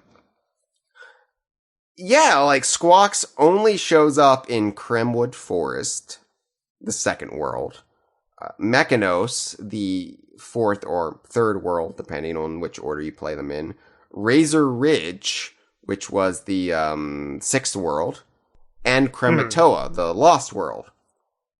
Surprisingly, that's not that many, Hyle. Not that many, Dustin. I do want to read the bio for Squawks in the instruction manual. Oh, yeah, by all means. Okay. Squawks the Parrot. He can fly, but he's no lightweight. The egg-spittin' Squawks, another reference to eggs, people. The egg-spittin' Squawks returns from previous adventures to lift Dixie Kong and Kitty Kong to higher ground. Squawks has relatives who can pick up barrels with their claws and bomb the baddies below. That's worth mentioning. This is not character witness Squawks, but, you know, Quawks and Squawk could only descend slowly in Donkey Kong Country 2 and Donkey Kong Land 2. By the way, Freezer in the live stream did have a question about that in Donkey Kong Land 2. Do they have different palettes on Super Game Boy? So, if memory serves, the way they colored the parrots on Super Game Boy, not based on their actual like colors, but based on the environments. So Squawks would appear green in Bramble stages, but because Parrot Shoot Panic is a honey hive, Quawks would appear yellowish. So it's not based on like, oh, this is a different parrot. It's, oh, this is the color that this environment would be. So this is the color the characters are going to be. Right. Yeah. So, it didn't work. It is what it's, but yeah. So in DKC 3, Quawks and Squawk, could fly upwards. They finally had the strength. Their wings weren't sticky, Dustin.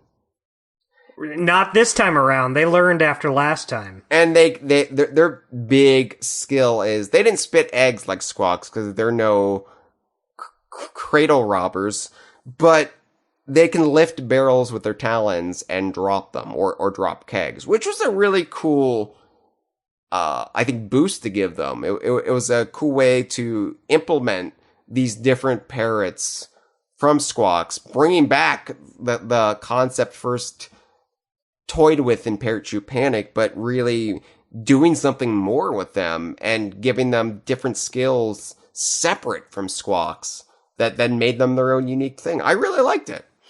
Yeah, I agree. It gives them something they can do that makes them more than just Squawks, but not as good. Right. I mean, they were still Squawks, but not as good, but at least it was justified a little bit more. Yeah.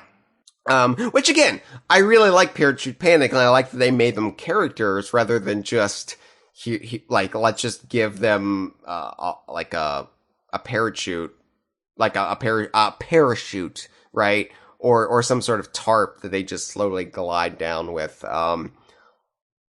It's again rare. It's like, what if this gameplay mechanic could just be a character? Because it works.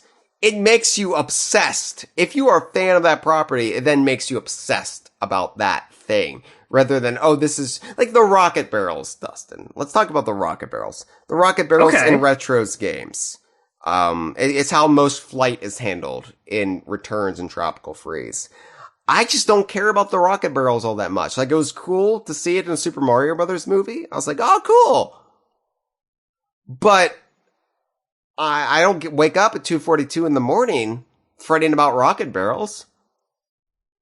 Yeah, they're not a fun parrot. They're not who spits eggs. They're not a fun thing that I want to see get their own game that takes place between Donkey Kong Land and Donkey Kong Country 2. I don't want to see the secret shocking origin of the rocket barrels. I mean, I do, but I don't want to see it as much. Right. Yeah, like I'll take whatever movie they want to give us. And I think that's what I really like about Donkey Kong games in particular. It's using nature, right? Like this harmony with nature.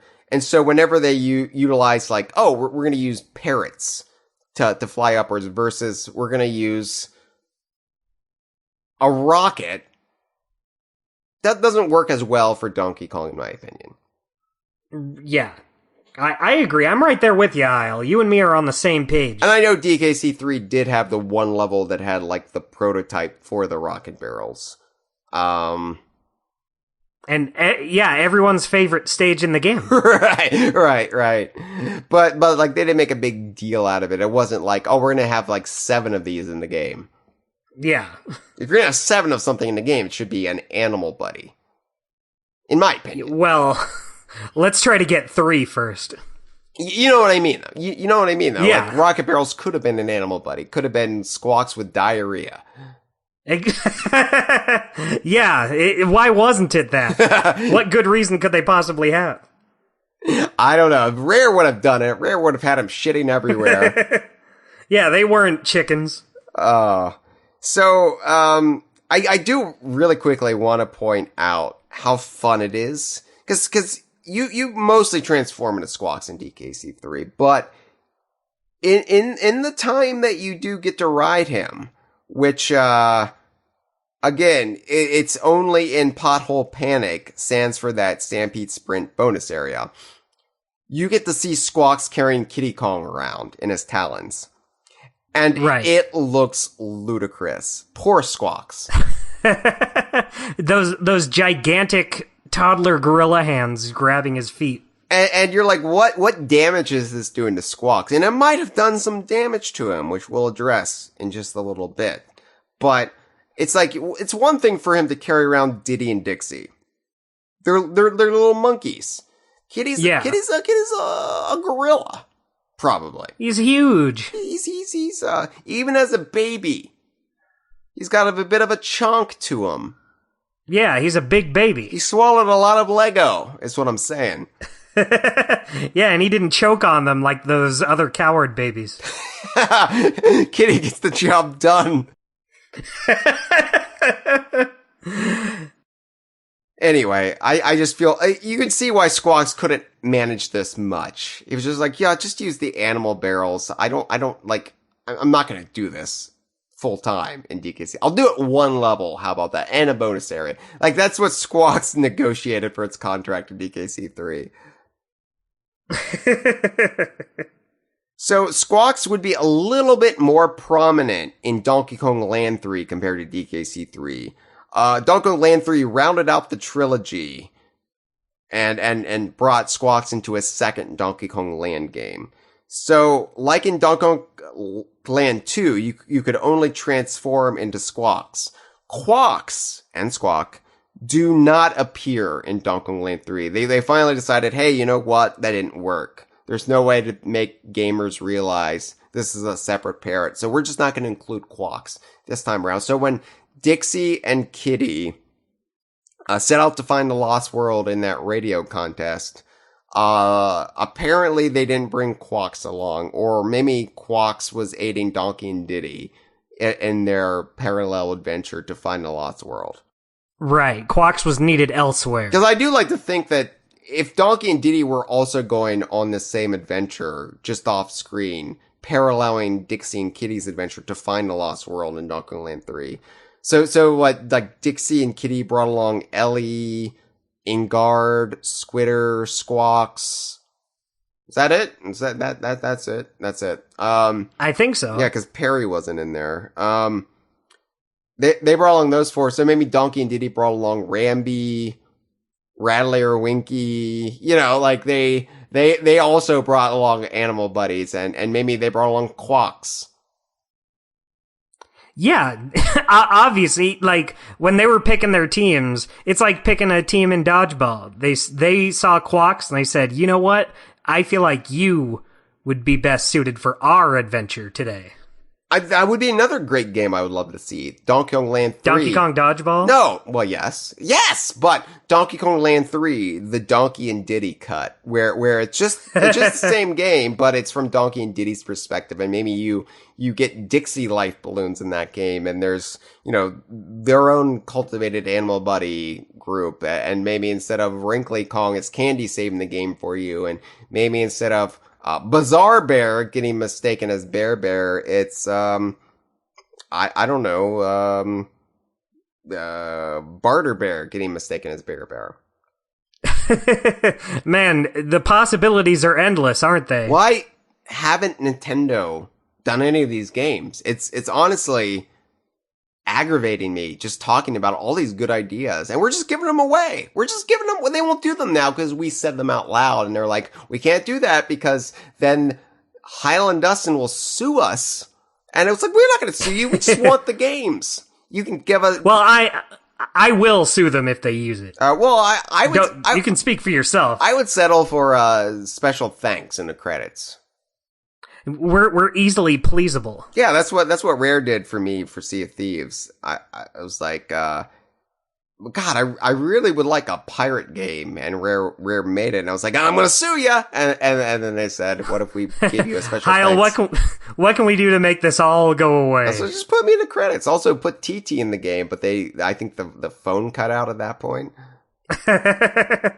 You heard him. Let's put him in the credits for Sea of Thieves and nothing else. So, Squawks, and I have to say these level names and world names because Donkey Kong Land 3 has the best level names and world names. Like the best puns. So Squawks appears, and again, he's only, transformable. He's only, like, you can't ride him in this. He's in Minky Mischief, Miller Instinct, and both of those levels are in Primate Plains. He's in Redwood Rampage, which is in Black Forest Plateau. Love that name. Love that name. He's in the level Ugly Ducting. Love that name. In the World Tin Can Valley. Love that name.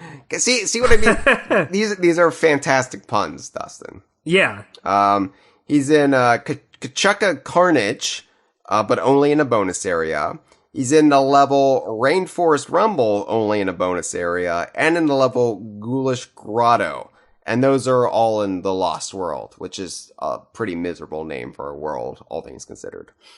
Yeah, especially when you have a world named Tin Can Valley. Tin Can Valley, right. And Black Forest Plateau. I can't tell which one I like the best. I think Black Forest Plateau, just because I didn't know what Black Forest Plateau was until I watched the Great British Baking Show. And I was like, oh my god, right. I got the Donkey Kong Land 3 pun, like, so many decades after the fact. Just as they had planned. I'm not a dessert guy, Dustin. I don't. For one thing, being a vegan, I can't eat many desserts these days. But right, I'm just not I'm like, okay, I'll have cake or I'll have pie. It's like, what's a Black Forest Plateau? Are you kidding me? I can't wrap my head around this. I just had a delicious slice of cake earlier today, and so I'm set for the rest of the day. What kind of cake was it? It was like a cookies and cream cake. It was just one they had at the store, at the grocery store. They just were selling them by the slice, and I said, one, please. You were like, don't mind if I do. Yoink. And I twiddled my fingers around. Did you smell it from across the store, and did you ride the scent? It lifted me up in the air, yeah. Yeah, naturally. Anyway, that's the story of Squawks in the Donkey Kong Country and Land trilogies. Massive success story, if I do say so myself. Oh, definitely. Like, Squawk's star was really shining after that one. That's not the end of the story of Squawks, though, because here's what's remarkable about Squawks. He went from an also-ran to one of the most reliable heavy hitters. He was in more games than Rambi. That's crazy. Do the math. Yeah. Rambi was in 4 games. Squawks was in, it's 5 games. 5. So, yeah. That's because you do usually think of Rambi as the animal buddy, but Squawks seems a little more important to me now. It's funny how the land games weight things, because who is the Kong helper who appeared in the most Donkey Kong Land games? Is it Funky? Nope. Cranky? No, he didn't appear in any of them. Whoa. It was Wrinkly. Wrinkly appeared in Donkey Kong Land 2 and Donkey Kong Land 3. Crazy. Funky only appeared in Donkey Kong Land 2. Cranky was involved in the story in Donkey Kong Land, but never appeared in the game itself. And he only appeared in a portrait in Wrinkly's Refuge in Donkey Kong Land 3. Never made a physical appearance.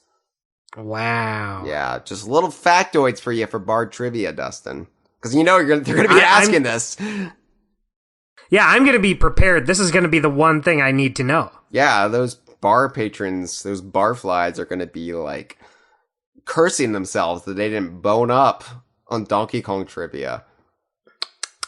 That's where they went wrong. That's where they went wrong, right?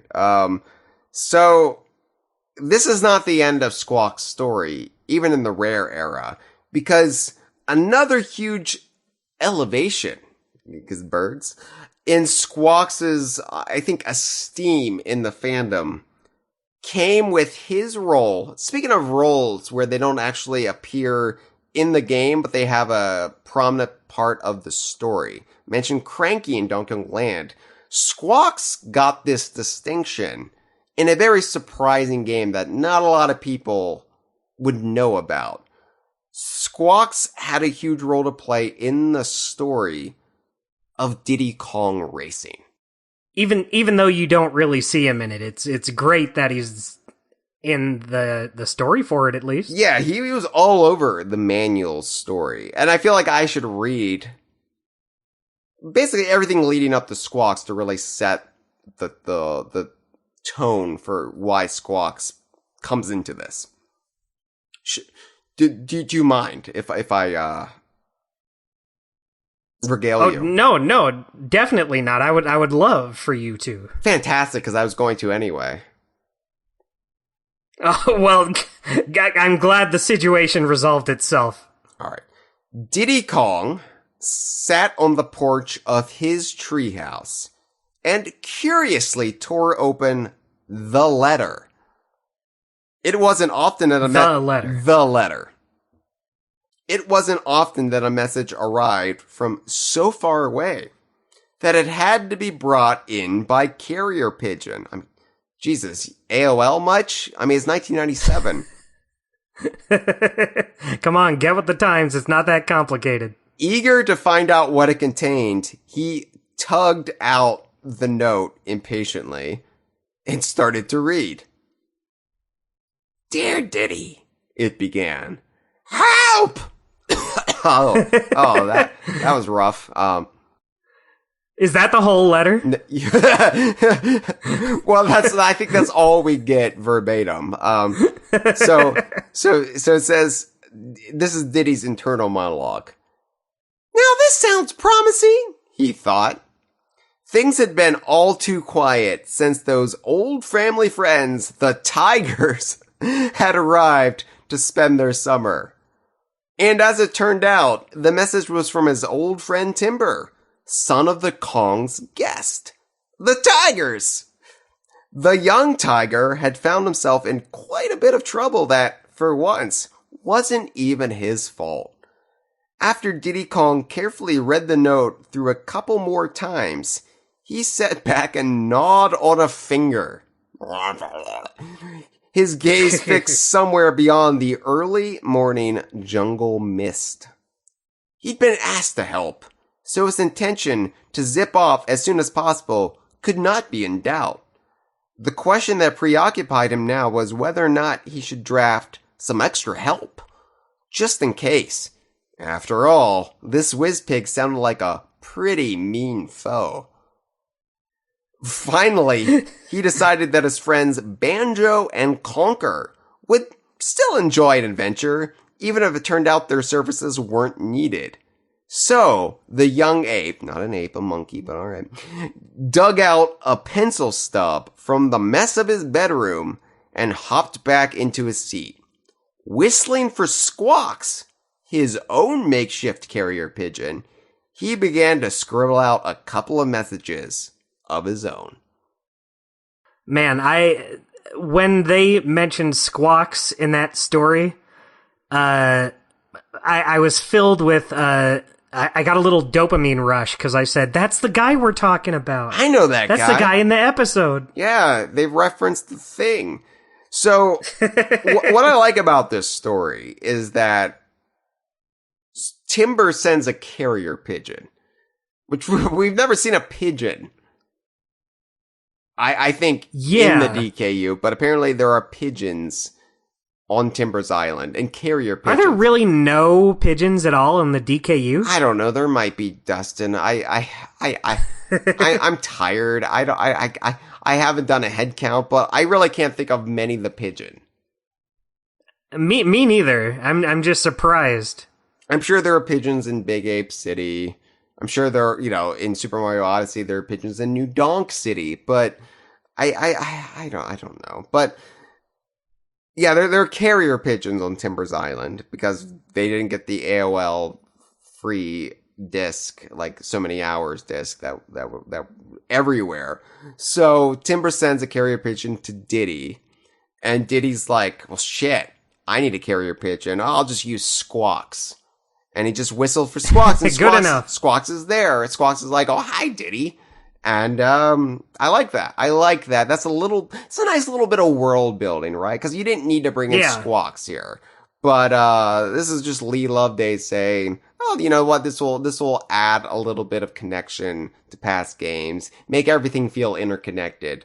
And yeah, I love that. So what does Diddy do with Squawks? Well, that is actually it's kind of foreshadowed there, but if you read through the instruction manual, when you get to the character biographies, it's actually clarified when you get to Banjo's biography. So, do you want to read this, Dustin?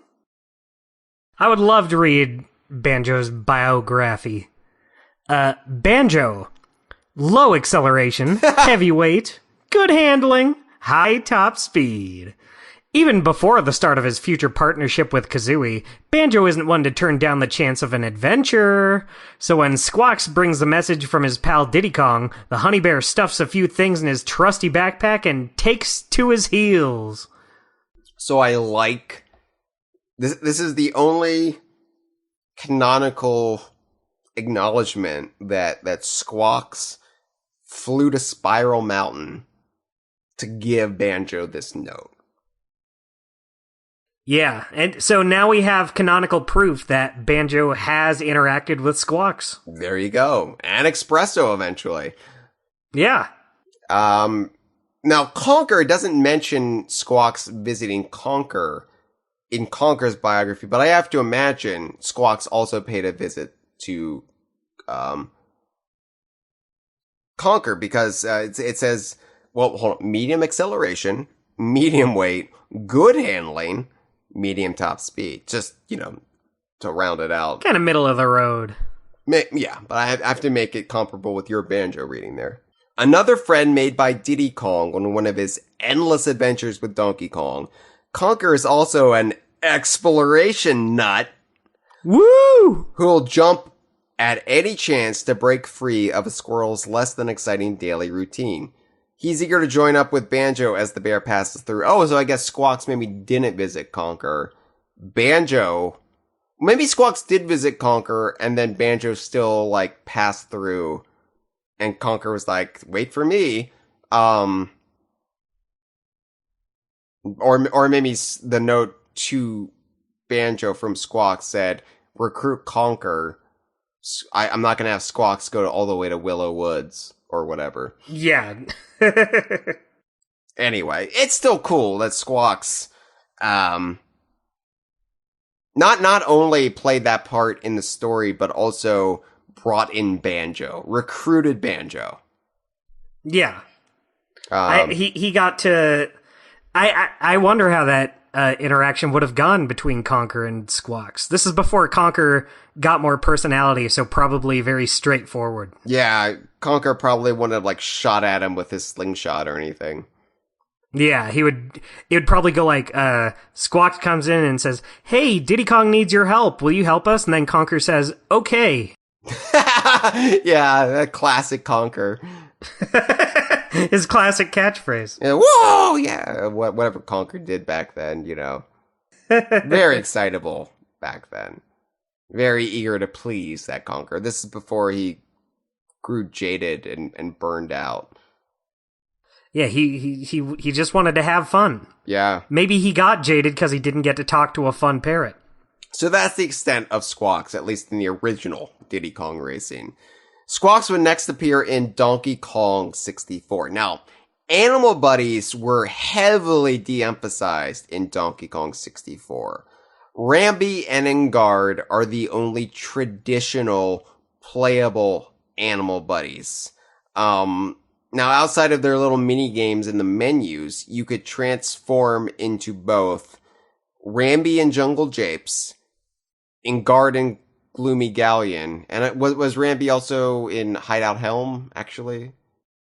I think so. It's been a little bit, but that sounds right. Yeah, they brought him back, but it was still clearly an afterthought, right? Yeah. We got to get them in there, but we don't really want to get them in there. We don't really want to upend the game. We have no place for them. Right. right? There was also the aforementioned Glower the Tadpole, who appeared in Gloomy Galleon to illuminate the sunken Kremlin Galleon for the 5 Kongs and their little sequences. However, Squawks is in the game, and he's probably the most prominent animal buddy just based on his role, because he's not relegated to these little sequences in these worlds. He's throughout the game, right? He's the first thing you see in the game. Man, isn't that true? The very first thing you see in DK64 is Squawks. He serves as sort of a catch-all guide in Donkey Kong 64. He flies in to inform the Kongs about what's going on, and also to tell them certain objectives. This is what you have to do in this little bit of the game. And, here's the kicker, as I alluded to. Back on the Rambi episode, we discussed whether animal buddies could talk, right? Whether they were just like wild animals, or whether they had a level of sentience that was on par with the Kongs. And with Rambi, we mentioned like the dubious, like probably non-canon, like comic strips here or there where Rambi just spoke very eloquently and it was weird. I forgot about that. Yeah, but Squawks, it is confirmed. It's the only game to confirm that one of the animal buddies can indeed speak the language of the Kongs. Now, granted, Squawks is a parrot, and parrots are well known for mimicking human tongue, right? Like they can learn and repeat words, and there are some studies to show that it's not just mere mimicry, that they might actually like no context behind what they're saying. Like there's more intelligence there than people have given them credit for. But whether or not Squawks is like as eloquent, as sentient as, say, Funky Kong, that remains to be seen. But he can, at the very least, talk, being a parrot. and talking in complete sentences too. Yeah, so like in Donkey Kong 64, he'll fly into Donkey Kong's watchtower and he'll say, "Squawk, DK, DK." Oh, I can't do Dustin, you do the Squawks voice. I'm still getting over my illness. Oh, you got it, Hyle. Squawk! DK, DK, come quickly! They're gone! They're all gone! Bwark! Dustin, I don't know. Is that pretty good? Yeah, I don't know if anybody ever told you this. You make an excellent Birdman. Oh, thank you. I have heard that a couple times, but thank you. It's always good to hear again. It's always good for one's sense of self-worth to hear that they make a good bird person. Yeah, definitely. If I had known I was going to be breaking that out, I would have put the costume on before we started recording. Well, I don't expect that much of you. It's summer in your neck of the woods, so. That's true. Well, I wear it anyway, but, Just because you're such a big fan of Donkey Kong Jungle Beat character Chopper Bird. Yeah, Hyle, you know me so well. Yeah, you're always going on about Chopper Bird and how much you want to be like your hero, Chopper Bird. Yeah, I don't think I've been on a single conversation where I have not brought him up. And if you want to see if that's true, go back through every episode I've been on and count every time I bring up Chopper Bird. Go ahead and do it. I'm not going to stop you, but... Yeah, who's going to stop you? If you don't know who Chopper Bird is, because we haven't done Character Witness Chopper Bird, look it up. You'll be disappointed and horrified. You will not like it. So this is interesting, though. Squawks... I think Squawks starts almost every sentence in DK64. Maybe not everyone, but usually it's fairly consistent. He'll say, "Squawk," and then he'll end it by saying, "Bwark." Oh, that's murder. His two catchphrases. It's murder on my still phlegmy throat. Yeah, it's not easy being Squawks. It's not easy being green. And you thought Kermit said that because he was a green frog, but he was actually referencing parrots. It was just a hypothetical for him. He wasn't making it about himself. Yeah, he just thought, you know what? I bet it's not easy being a parrot. You'd have to be saying Squawk and Bwark. So yeah, Squawks is kind of this, kind of like the owl from Ocarina of Time. A little bit of Navi in there as well. A little bit.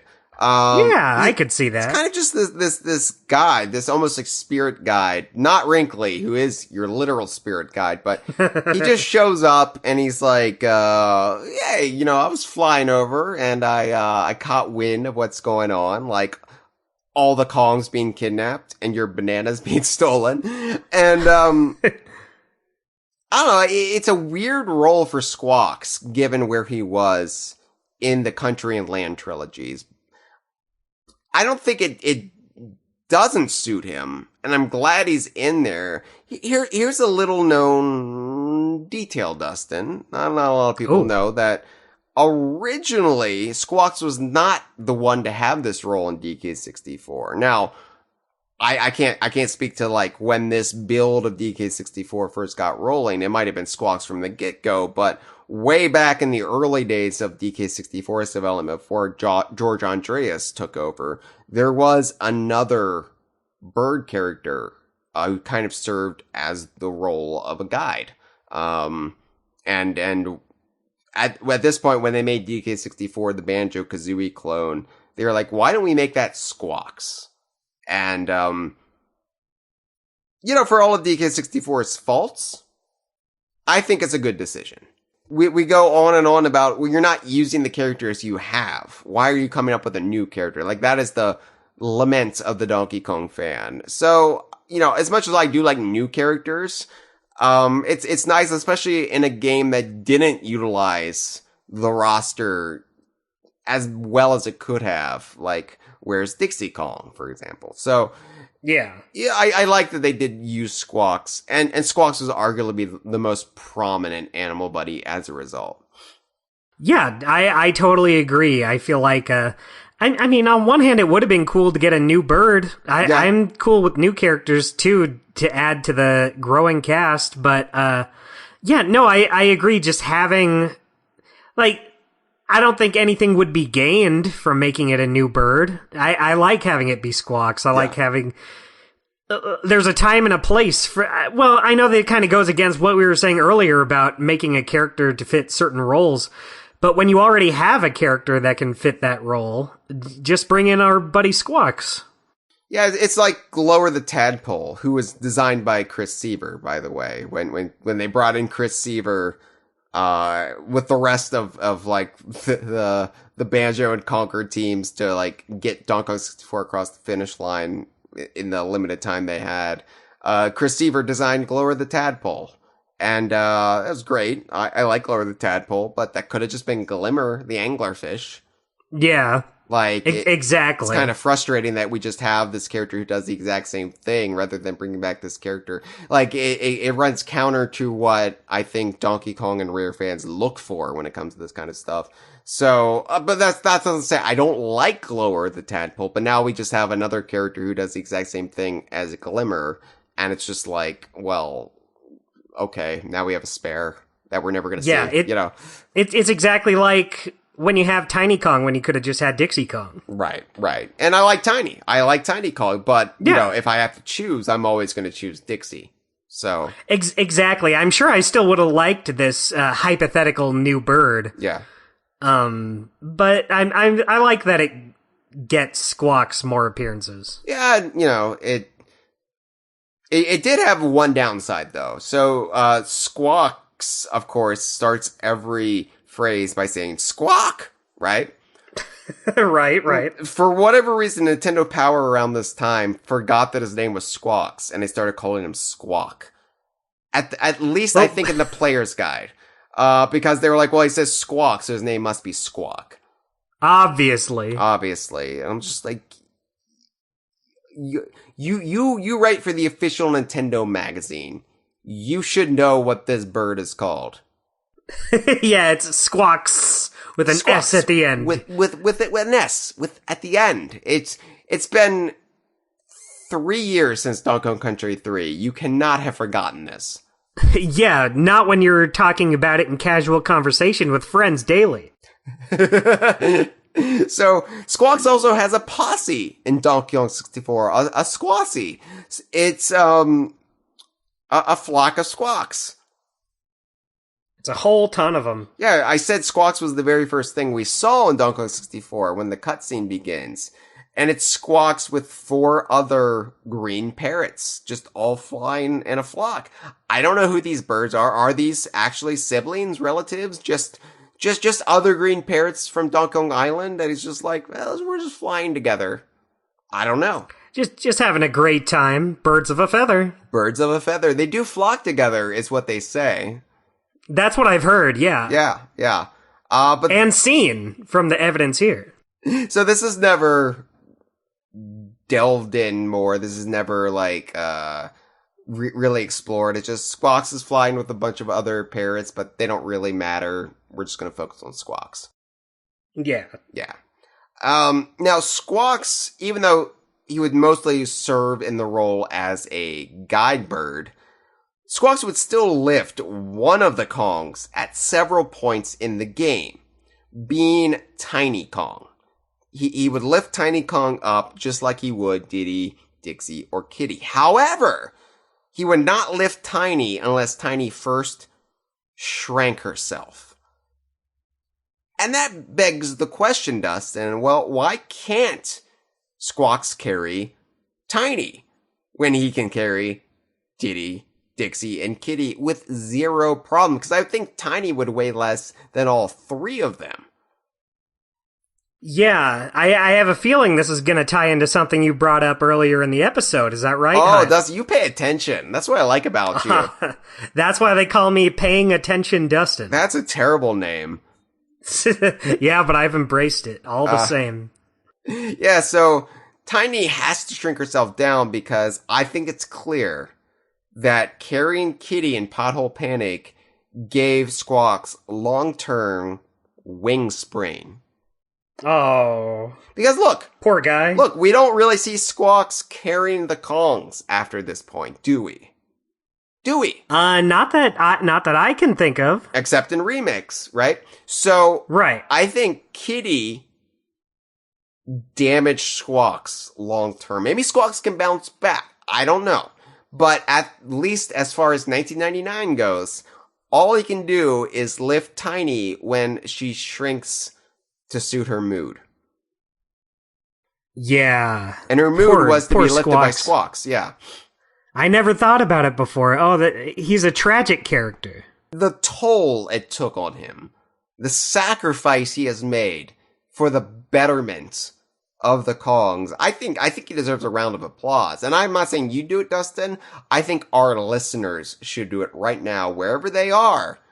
They should give a small, polite clap or two for Squawks, because Squawks cannot clap because of the permanent wing sprain. I totally agree with you, Hyle. He can flap, though, which is nice. He can still fly. He can still get around. If the Kong is small enough, he can lift them. But for the most part, his days being the capable animal buddy who can lift up these primates is it's over. It's over. Oh man, poor guy. But you know what? It was not in vain. He really came through. He did. He really did. I mean, more so than some of the other animal buddies. And I'm not naming names, but I mean, really, what did Perry the Parallel Bird accomplish? And I love Perry. Oh, I do love. Don't Perry. get me started on that guy. I adore Perry, but they probably could have done all of that without Perry's help. Yeah. Not so with Squawks. Now, I bring up Donkey Kong Country Game Boy Color, and I know most people say, well, that's a remake. That's not a new adventure. DK Vine stances, well, it could be viewed as Donkey Kong Land 4 for various reasons. Go back and listen to our Spotlight episode for Donkey Kong Country for the Game Boy Color last season. But I bring up that because Torchlight Trouble is in 2000's DKC GBC. And Squawks appears in it, but it's half-hearted at best. So basically you unleash Squawks and he just illuminates the entire cavern for you. He's got a new brand of flashlight, apparently, that is so high-powered, it lights up the whole cavern. Which, yes. Wow, what an upgrade. It defeats the purpose of having this character holding a flashlight for you if all he does is just make it a normal stage. But they tried. They tried, bless them. They wanted Squawks in there in his original role, and that's the compromise they came up with. Yeah, I mean, I'd rather have that than just have it be a regular level without Squawks. I just look at all the compromises they've had to make for the Parrot characters on the Game Boy and Game Boy Color platform. Like, oh, we're gonna have Quawks, but there's no reason that Quawks to the gamer who's not in the know, there's no reason that Quawks will not be able to fly. So it just feels like the game's broken in this level. And here we have Squawks. It doesn't really do anything. He's just flying there. Also, yeah, but boy, do I love to see him. Also, he's incredibly green on the Game Boy Color. Like, they can't really shade him as fully because they don't have, even on the Game Boy Color, the color palette that you have, you know. So he's just different shades of green. There's no yellow or red in there. Yeah, this is the greenest he's ever been and will ever be. I like to think it's the high-powered flashlight, this super-powered flashlight that's making him look like he's just glowing radioactive. Yeah, I that's the only explanation for it. I also like to think this is Squawks on the mend, assuming DKC GBC is a new adventure and not just a retelling of the 1994 adventure. This is a Squawks who's still getting over the wing sprain from 4 years ago. And he's just like carrying a flashlight because he knows he can do that, but he's in recovery still. Yeah, it's just like old times. Sorry, DK, but hey, I can do this for you. Yeah, Donkey Kong's like, oh man, I heard you lift us now. I want in on that. And he's like, sorry, Kitty broke me. Yeah, sorry, man. Look, even if I could, I probably would not carry you. No, my trainer in physical therapy says I can't be doing that anymore. Yeah, sorry, but I can carry this flashlight. It's really great that Donkey Kong is not good at holding flashlights. Yeah. It gives Squawks a purpose, even when he's too injured to do anything else. Anytime he tries to carry that flashlight, he fumbles it slips out of his hands, he goes, darn, cheese and crackers, I dropped the flashlight again. And Squawks comes in and says, don't worry, DK, my friend, I've got this. So, that brings us to the Buyout era, Dustin, and this is also not something that's usually remembered when it comes to the history of Squawks, is that Squawks had a pretty rough go of it in the Buyout era. It was rougher than you would expect for a character who had such prominence in the large gulf of the Rare era. While he was still featured in his usual roles in the Game Boy Advance remake trilogy of Donkey Kong Country, Squawks would not reappear in any new context until 2007. Jeez, that's a long time. That's 7 years between Donkey Kong Country for the Game Boy Color and Diddy Kong Racing DS. That's 7 years. And I don't know if you've crunched the numbers yet, but that's only 3 years less than it's been since there's been a new Donkey Kong game announced. How do we get through these dark times without our friend Squawks? Right. Somebody has to hold the flashlight. It sure as hell ain't gonna be Donkey Kong. So, Jungle Beat obviously had all new animal buddies, the so-called Jungle Buddies. And the Hellabirds in that game effectively took Squawk's usual role of carrying, in this case, Donkey Kong. Donkey Kong's like, Squawks won't carry me. I'll just use these freaky birds from the faraway lands. They'll yeah, who cares if I hurt them? There's so many of them. I can just go through them. It doesn't matter. It's like tissue paper. I'm not even going to learn their names because that would just make me feel bad after. Yeah, you won't be allowed to kill them if he names them. And that's what frustrates me about the Helibirds, because the Helibirds are touted as jungle buddies, but there's not any individual Helibird. It's just, the Helibirds. It's like, well, fuck, I don't care. These are... Yeah, they're like a species rather than individual friends. It's not like Hoofer, Orko, or Flurl. And Flurl was the flying squirrel.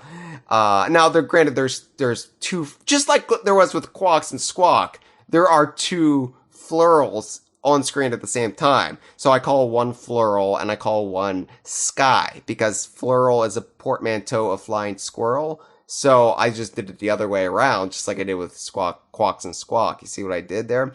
So, I see. So yeah, Flurl the flying squirrel takes on Quawks' original role of just slowly lowering Donkey Kong to the ground. Yeah. Man, there really is not that much to say about him, huh? I mean, it's just interesting that we did have, like, replacements for Squawks and Quawks in that game, right down to the fact that there were two flying squirrels for the two purple parrots. I love it! I hate it, but I love it. You love that you hate it. I love Flurl. I tolerate the Helibirds. I'm so glad. So I'm so glad you tolerate them. I adore Sky, the flying squirrel. SQY is his name, by the way. That's how you spell it. Thank you.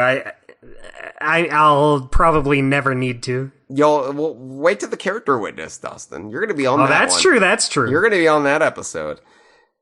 Of course, I'm the world's biggest fan. So this is a weird time for the animal buddies, because Rambi and Ellie would appear in Donkey Konga, and they would look hideous. Now, Ellie actually looked fantastic in Donkey Konga. Rambi looked like he was hit by a car. Yeah. Espresso, weirdly enough. Remember when I said Espresso? We thought Espresso was going to be the big damn deal next to Rambi? Mm-hmm. Espresso had this incredible renaissance during the Buyout era. Espresso was retconned in Donkey Kong Country 2 with Espresso Racing.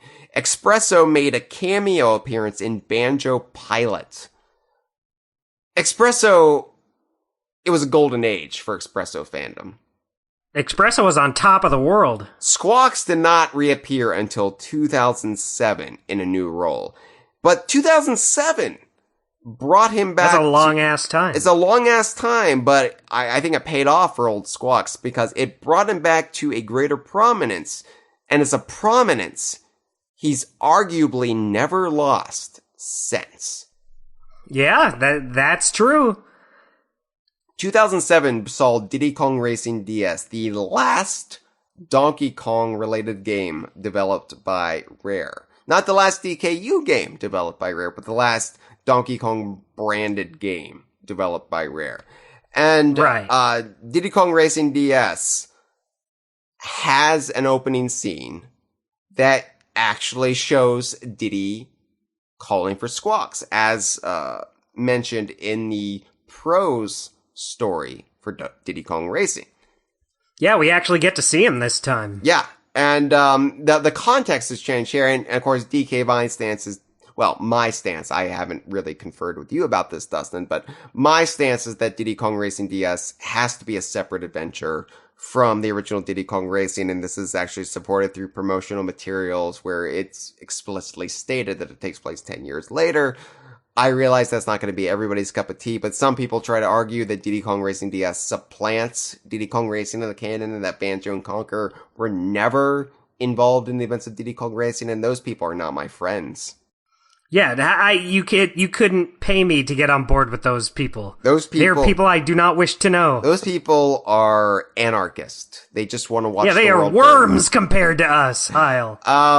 But the context has to change for Diddy Kong Racing DS nonetheless, because there is no Banjo or Conker to recruit. So, what happens is we don't see the carrier pigeon, sad to say. The carrier pigeon just drops the note on Diddy's porch, but we never see the pigeon. Then the note drops and Diddy's like, well, what's this? And he reads it and he's like, shucks, whiz-pig again.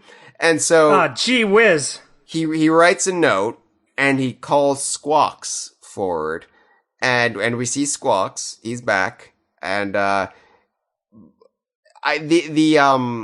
think implication is that Squawks delivers the note back to Timbers Island, saying, "I'm coming to help." But Diddy also says, "I will round up the other Kongs and be with you shortly." That's riveting dialogue. That's how he finishes the note. So basically what he's saying is, I will round up the other Kongs, i.e. my girlfriend and her sister.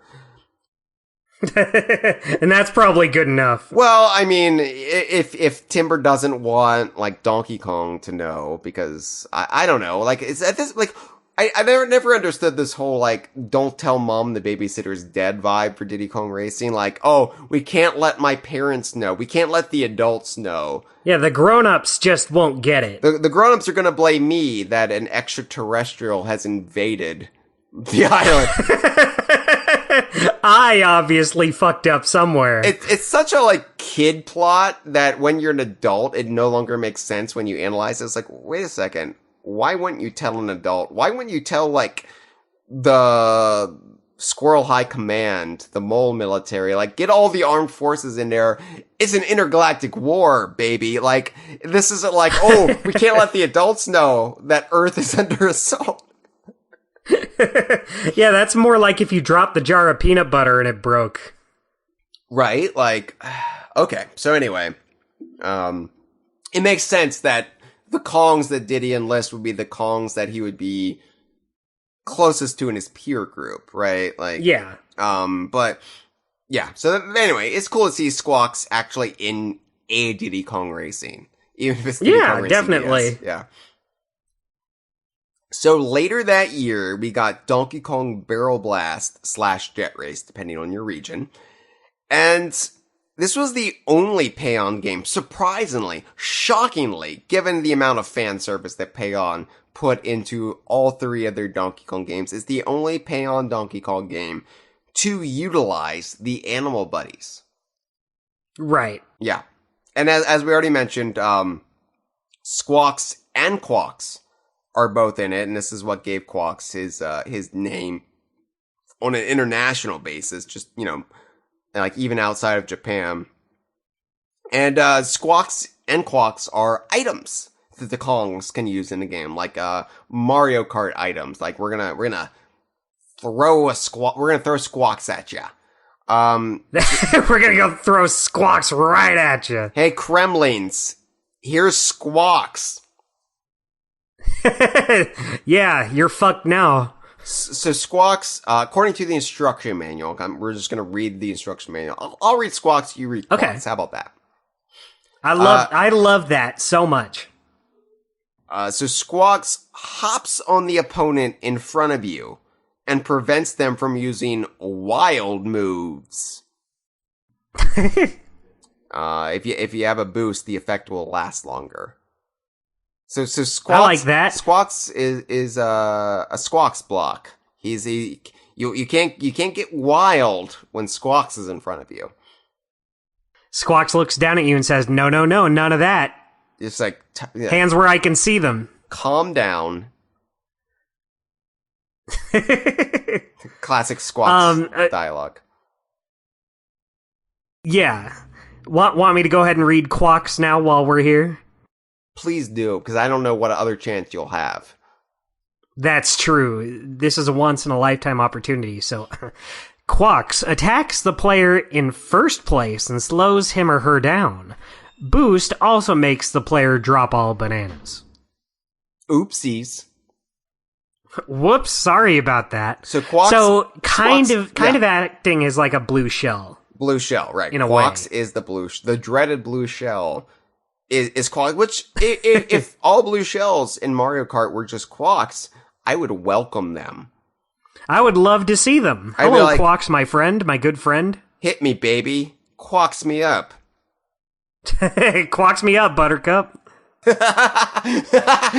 That's a t-shirt right there, Dustin. Yeah, there we go. We figured out the t-shirt. And then T-Public will be like, well, surely AI couldn't have generated that. That's too good. Yeah, what AI would be stupid enough to come up with something like that? But then again, why isn't that writer on strike? Oh, shit. They got me. But yeah, that was the extent of Squawks in the Buyout era. 2 games. 2 games. Yeah, that's not too many of them. Surprising, considering how important he is. No, now Squawks would I think became a made bird after the drama and scandals of the Buyout era, and like which characters were used, where they were used, etc. Donkey Kong Country Returns came out in 2010, established the retro era of Donkey Kong Country, and sort of set the template for, well, basically what the series still is today, by absence of the rumor new game. Everything is still in the mode of Donkey Kong Country Returns, up to and including the theme park under construction in Osaka and Orlando. So Squawks is not rideable or playable in Donkey Kong Country Returns, sadly. Of course, Rambi is the only animal buddy you can ride in either retro game. Yeah, unfortunately. No egg spitting here. Yeah, there is the whale you ride on the back of in the one level in Returns. We name him Krill, but, you know, most people don't count him. So, Squawks is an item.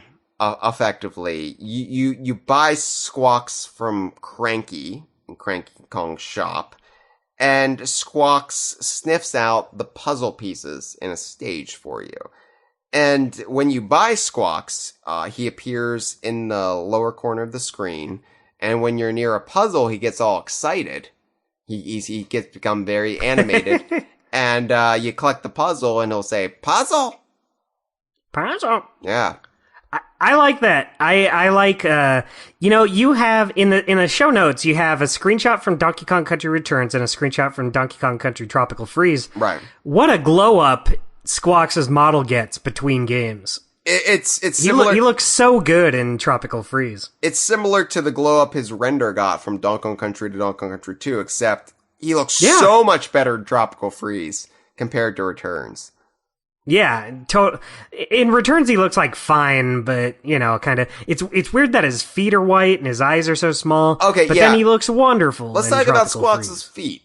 I'm glad you brought up. So that's why you invited me here. Glad you brought up the toesies, Dustin. We're gonna. I always do. So yeah, in Returns, his talons are ghastly white. Just his feet got scared. Yeah, he's like, woo, woo. However, Retro did add a little extra something to him.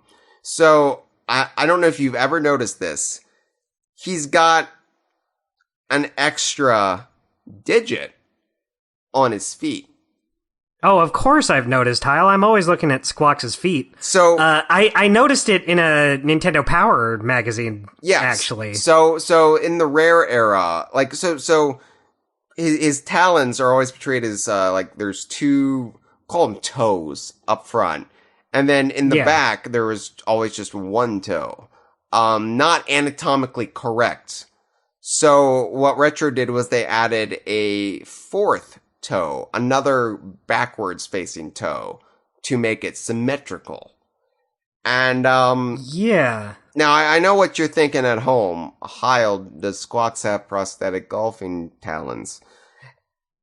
And it's a good guess. I can hand wave this away or bird talon this away just enough where I'm like, I guess maybe his toes were just always like to closer together in the rare era, so it just looked like he had one. Yeah, you just didn't notice that extra one. He was crossing them because, you know, he was just like, here goes nothing. He wasn't really sure of himself. What a good justification. I don't mind this as much as like, oh, now Diddy suddenly has a fifth finger, like, or Dixie suddenly has a fifth finger. Like, it's not out of as nowhere. You can sort of squint and be like, okay, whatever. A little bit more than I find that acceptable, but okay. So, but yeah, his talons are like pure white in this. They look like shit in returns. Or no, they look like bird shit in returns, I should say. It looks like he just shit all over his hands. Yeah, I mean, who can blame him, honestly? If you've got it, flaunt it. Squawks looks over at you and says, hey, you want to see something cool? Hey, I learned a new trick. I don't spit eggs anymore. Get a load of this. To be fair, that would be a great new move for him if you could still ride him. I did think in the Squawks game that I imagined in 1995, imagine if you could shit on the Kremlins. It doesn't kill them, but they get, like, annoyed. Yeah, they're like, they start running around. Yeah. Of all the days to not wear my hat. Right. So, I do like that Cranky basically is selling Squawk's services, because Cranky's always had this kind of relationship with the animal buddies.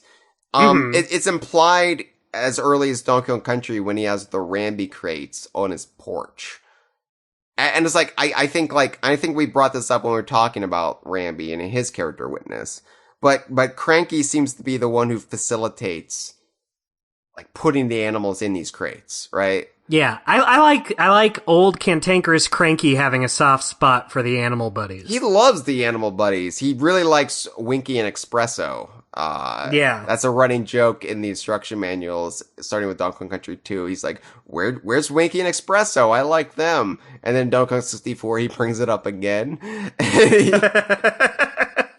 just won't let it go. And then, of course, GBA's DKC2, he actually, it's canonically established he has captured Winky and Espresso for the Monkey Museum. Winky's in the background, and he's using Espresso for the underground ostrich racing on Crocodile Isle. So, like, this relationship he has with the animal is very much like, don't mind if I do, gonna get right in there and use them for these services. And here he's like, okay, I have Squawks, gonna sell Squawks to you, sniff out the puzzle pieces.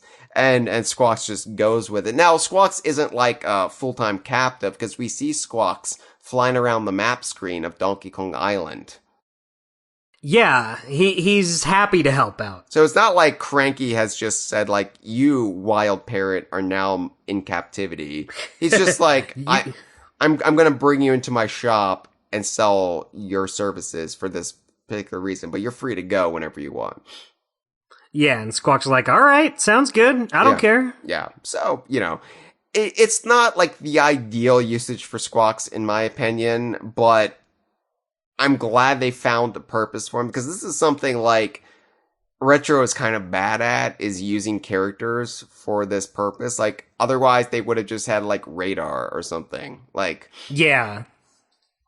So it's kind of cool. So I'm glad that Squawks gets to do this. For sure. You know what? I get where you're coming from. It's not your ideal use of Squawks. It's not mine either, but I love seeing him in the corner of the screen. I love when he gets excited. I'm like, oh, thanks for helping me out, my small green friend. Right, yeah. I think if you were to do a third game in the style of Returns in Tropical Freeze, I would swap in Quawks for this role and make Squawks playable again.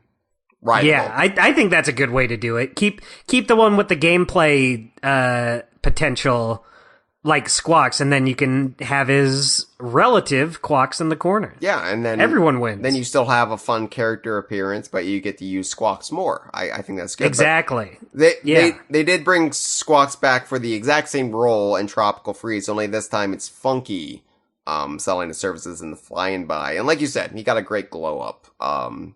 He looks terrific. Totally love. I never really even thought about it, but just seeing them side by side, I'm like, wow, what a good change. Do you think Cranky gave Squawks over to Funky? He's like, look, I'm going to be going on this adventure. I'm kind of playable now, kind of a big deal. You watch this bird. Well, the way it broke down in the beginning of the game, Cranky didn't really have time to prepare. He just kind of got blown away. He like screams it down at him when he's flying through the air. he sent him a text while in the air. Because at this point, they all have mobile devices, right? Like, right. No carrier pigeons needed. But I think probably Funky saw what was happening and took the initiative himself. Good job, Funky. But yes, they also fixed the color of Squawk's talons, so he looks healthy again. Yeah. Do you think his feet were white due to his foot injuries due to Kitty Kong? Definitely a circulation issue. I don't know. Like maybe he just the little like parrot pole that Cranky gave him just cut off circulation, while the one Funky gave him just was a more natural fit for him. Yeah, it just looks so much nicer since the yellow feet match the beak. Yep. That's what I always look for. I was like, do the feet match the beak? This relationship's gonna work out. So weirdly, Squawks did not appear in as a trophy in Smash Brothers, except for Super Smash Brothers for Nintendo 3DS. That was it. That's so weird. It's ghastly, Dustin, is what it is. You think he was in Brawl, right? Because you had like Squitter, Ingard, Espresso as trophies in that game. Nope. Super Smash Brothers for Nintendo 3DS. Now, Squitter getting a trophy. That's so bizarre, but Squawks doesn't get one until 3DS? There was two different English descriptions for the trophy. American English and what's called British English, which I think is for the rest of the world. In other English-speaking countries. The American one is terrible. And the British one, as far as, just like most of the Smash 4 trophy descriptions, the British one is superior. I think most, like, Brawl and Smash 4, that's generally the case. But, right. I will read the American one that I hate, and you can read the superior British version. Got it. So I'll read it so it can just, go directly into your ears and make you feel happy. Exactly. So I'll start us off on the wrong foot, on the white talon, and you can finish us off on the yellow talon. All right. Love that. This is the American English trophy description for Squawks from Super Smash Bros. For Nintendo 3DS. Squawks has filled more roles than most animal friends. Remember when he carried a much-needed light through the caves? Or when he carried the Kongs over danger? Good times. Lately, Squawks has helped by letting you know when puzzle pieces are near. So helpful. It sounds sarcastic. It sounds like there's no sincerity, that they actually hate Squawks. Man, Hyle, who could forget that time when he carried the Kongs over danger? Yeah. It's like, are you describing a Simon and Garfunkel song? Or are you like, you actually played Donkey Kong Country 2? You hack. You pathetic hack. I've seen some bad trophy writers in the legacy of Super Smash Brothers, like the time that Captain K. Rool was described as King K. Rool's brother. But I think I hate this even more. Wow.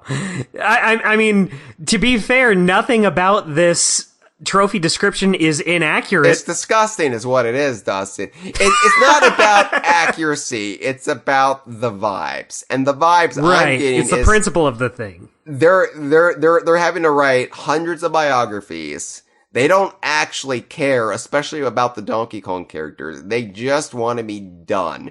They want to go home and have Miller time. And this pisses them off.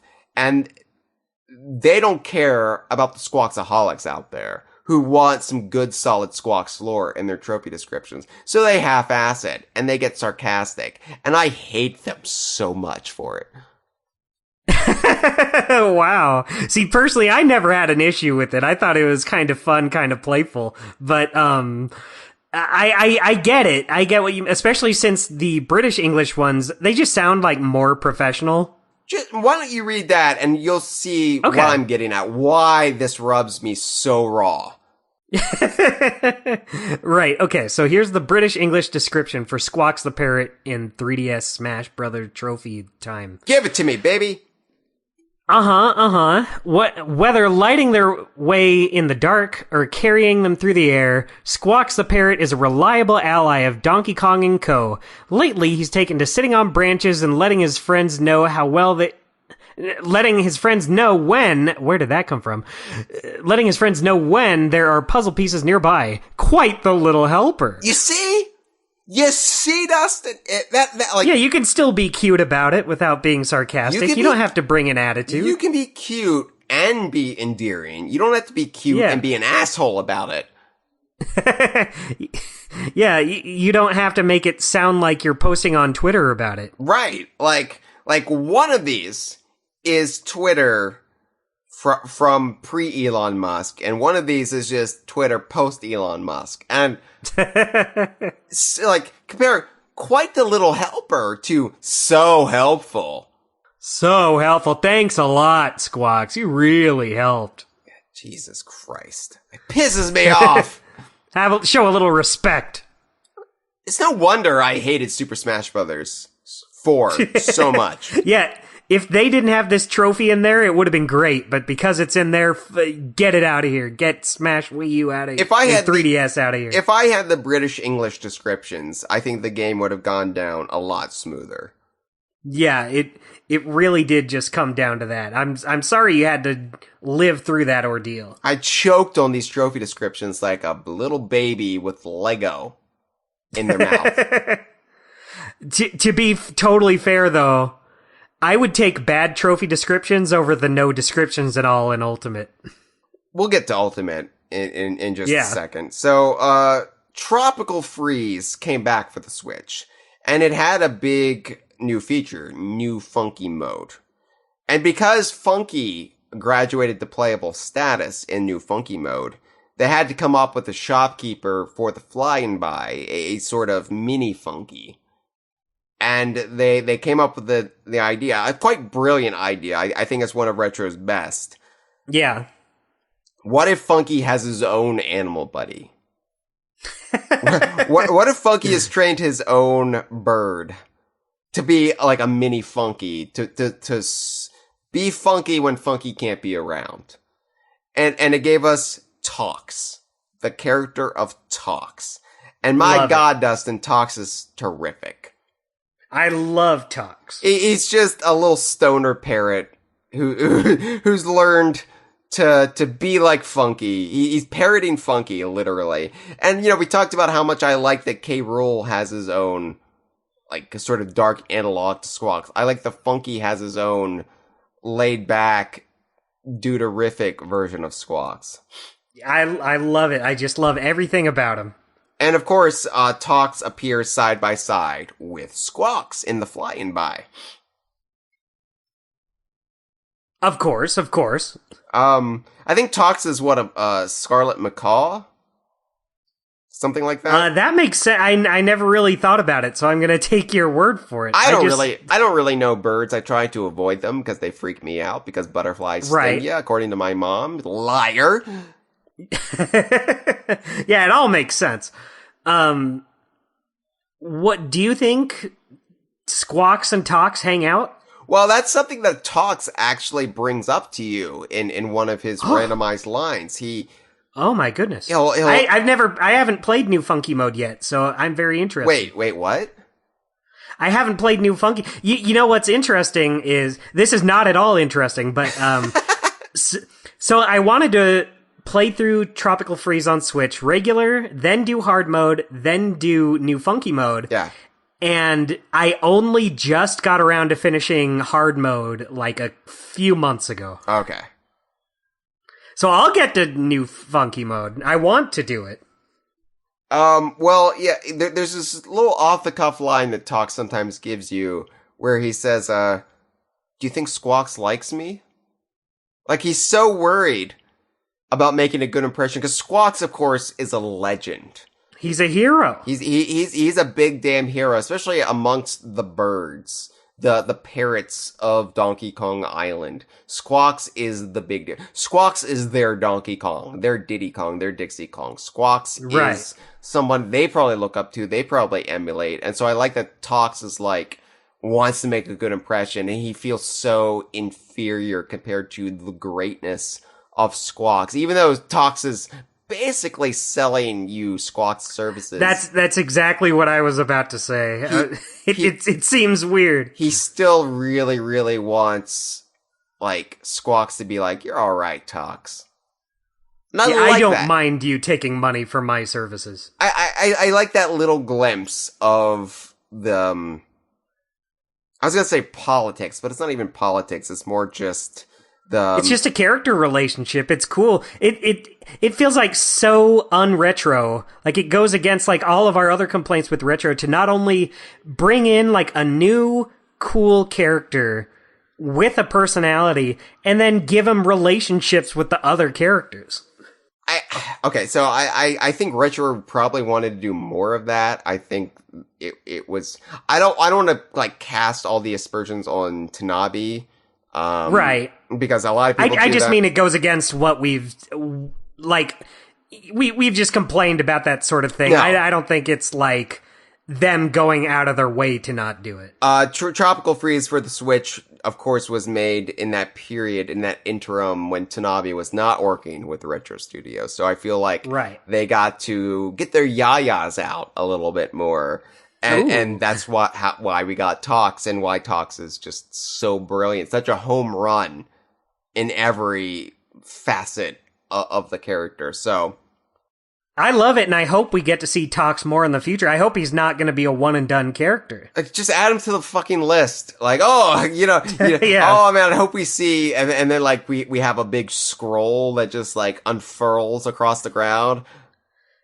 Maybe we should wait until we get K. Rool in a Donkey Kong game again before we start talking about Talks. Yeah. The bad thing is I have multiple scrolls. I have one for Donkey Kong characters with Nintendo. I have my rare one over here. Like, the rare one, just the first 30 lines are just TT.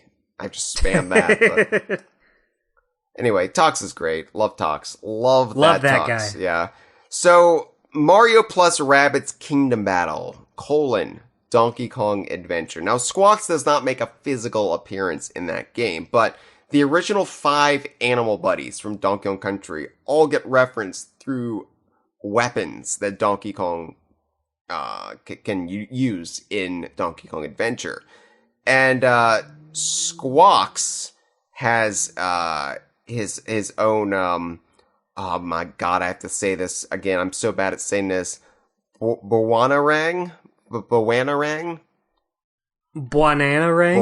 I can't say it. When we did the Donkey Kong Adventure First Impressions episode with Courtney, I kept botching this, but it's because it's like a 3-part play on words. Yeah. You have the blah that the rabbits say, then banana and boomerang. That's 3 things all smushed together. They went too far. It's too complex. Life is too hard. Modern life, I'm not cut out for it.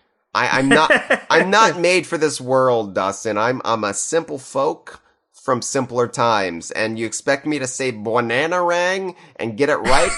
No, I can't do it. Yeah, right. I'm glad you put in the effort to try. But Squawks gets his own one. It's called Law of the Macaw. And I just said Talks might be a scarlet macaw. Does this mean Squawks is canonically a macaw? I don't know. I don't know. They called Diddy an ape in the Diddy Kong Racing Instruction Manual. That was wrong. So yeah, it might just be that's a bird. Yeah, there's a monkey. Works. There's a monkey in Banjo-Kazooie named Chimpy. That pisses me off, but I like Chimpy. I like the character. Whatever his parents thinking. At least his parents didn't tell him butterflies sting you. Anyway, so the description for Law of the Macaw. All right, it says, your enemies are about to learn a serious lesson courtesy of the School of Hard Squawks. And this officially licensed signature Bwananarang. There you go. You nailed it that time. I did? Probably. I wasn't even trying. Okay. It's second nature to you now. So I think it's interesting because you get this you get this notion with all these items that the animal buddies are licensing their image for these weapons, and that's a little sus, as the kids like to say. For some of them, Squawks I could at least see it because I feel like Squawks could give you consent. Right. But yeah, it's a basically a boomerang with Squawk's head on it. Yeah, I love it. I'd use it. If this were a thing you could buy in real life, I would use it. Yeah. I don't. We've barely had any Squawks merchandise. There was some in Japan. You had the little the little monochromatic rubbery figures that those are so cool. I wish I had any similar of them. to Muscle or Monster in My Pocket or whatever your reference point is. I've got a few of them that I bought for way too much. I've got a Donkey riding Rambi, Diddy riding Espresso, and I've got a standalone Squitter. That's so. I don't even need to own all of them because I'm not a gazillionaire. But boy, I'd love to. Someday, I think I'm gonna buy at least one of them. Yeah, they're pretty cool, and I know they've made like Squawks on a keychain. Like there's a keychain with Dixie riding on Squawks. So there was Squawks merchandise in Japan because Japan got all the cool shit. But not much in a way if you're a Squawks fan. Sadly. So yeah, Boomerang would be cool, but I would settle for a plush or anything, really. Imagine having a plush Squawks. Right? You could pretend like you're Kitty Kong breaking his wings. You don't have to feel bad about it because stuffed animals don't have souls. That you know of. Oh, that's true. I never stopped and asked them. I mean, you don't know if I have a soul, Dustin. Don't make assumptions. That's true. I never stopped to think about it. So, speaking of souls, actually, this is really a great setup. Good segue. Squawk's most recent appearance, as were most Donkey Kong characters' most recent appearances, was Super Smash Bros. Ultimate, where Squawks appeared as a spirit. Because, you know, the video game multiverse broke down and all these characters temporarily became deceased and their spirits. Everything got better. Everything was fixed at the end, but it was a bleak time there. It was very apocalyptic, and Squawks is a spirit, and so I'm hoping you can explain this to me because I don't understand. Okay. So, Squawks' spirit battle. When you encounter Squawks, spirit board or World of Light, Squawks is possessing the body of Duck Hunt. Kind of makes sense, right? Right. You fight him in the Great Cave Offensive, which kind of harkens back to Squawks' Shaft or maybe Torchlight Trouble. Just Squawks in a cave. It makes sense. The stage is covered in fog. Why fog? I mean, it's a stretch, but it could just be like fog in a cave, like just the foggy murkiness of being inside a cave, I guess. Like, it really doesn't have that much to do with Squawks, but yeah. I don't know. I don't know what else I would do. There's a lot of spirit battles in Super Smash Bros. Ultimate that are just, like, wonderful. Like, wow, you really captured this essential essence of this character with your limited resources of pre-existing game assets. And then others like this, I'm like, am I missing something? I don't understand what you were doing here, but okay. Right. When you have to come up with a spirit battle for like over 1,000 characters, sometimes you're just going to be like, well, this is about as close as we can get. Take it or leave it. Sure. Now I'll take it. I'm glad Squawks is here. Glad he's a spirit, right? Now that was Squawks' most recent appearance, but Squawks will have a new appearance this year, Dustin, in just 2 weeks, when Lego Donkey Kong is released. When all 4 sets are released in the sub-series of Lego Super Mario, and Squawks, of course, is bundled with Dixie Kong's Jungle Jam. That's right. Man, just another case of putting Squawks out. It really drives home just how big a character he is. Yeah, and I think Squawks kind of lucks out because Dixie Kong's Jungle Jam is, I think, the most affordable set that's actually a set and isn't just Rambi. Yeah. So I think more people will probably pick this one up. I think Donkey Kong's Treehouse will probably be the most popular one, but I think this one will be the most economical one. And we don't have a lot of Dixie Kong merchandise as is. And like I said, we barely have anything for Squawk. So I think this will be, I think a must-own for a lot of DK fans. Yeah, definitely. Like you were saying before, is this the first piece of Squawks merchandise that we're getting in the US? Aside from those Bandai Cardzillion cards and, like, maybe some other random barely count things, like, yeah. Like the Pogs? Yeah, right. They have Pogs and, like, maybe, like, promotional t-shirts here or there. Yeah, this is it. Yeah, so, and not only is this merchandise, but we at DK Vine were saying because of the Lego Super Mario app, it's plausibly canon. Ooh. That's why we're doing a first impressions episode on it, but I really like this because, Squawks it was established he can talk in Donkey Kong 64. He said words like puzzle in Donkey Kong Country Returns and Tropical Freeze, and here in Lego Donkey Kong, he's rocking out with Dixie Kong. Dixie's on the guitar. Mario or Luigi or Peach can get on the guitar, using Diddy Kong's guitar, but whatever. And Squawks is off on the side, vocalizing. Squawks is the lead singer of this ad hoc band, which is really cool. Love it. Yeah. Yeah, I love it.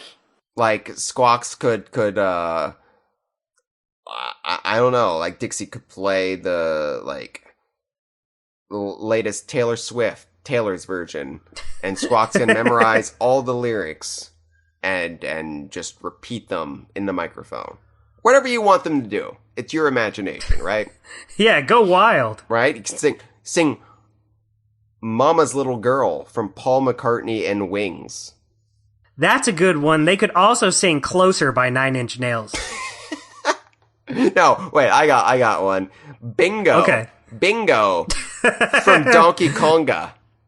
Oh man, nothing pisses me off more. Diddy's Ditties from Donkey Happy Konga. Birthday. Yeah. You know, I hate that. You know what I really hate about that? What? That fucking adult singer, who just like comes in, he's like, all right, here we go. and then all these little... He doesn't want to be here any more than we do. And then all these little kids start singing the itsy bitsy spider. And he's... God. And this adult, he's just like, yeah, that's right, sing. Ha ha ha. He's like the Pied Piper. And like, what is going on here? Sing, you lowly worms. Right. I hate it, Dustin. Oh man, I'm glad we were able to work in some Ditty's hate into this Squawks episode. Yeah, it's your 5 minutes of hate there. I think that on average, the US track listing for Donkey Konga has better songs than in Donkey Konga 2, but it has worst songs as well. Like the higher highs, lower lows. Exactly. Like, there's some really good songs in there, like Oyo Como Va, the Santana version.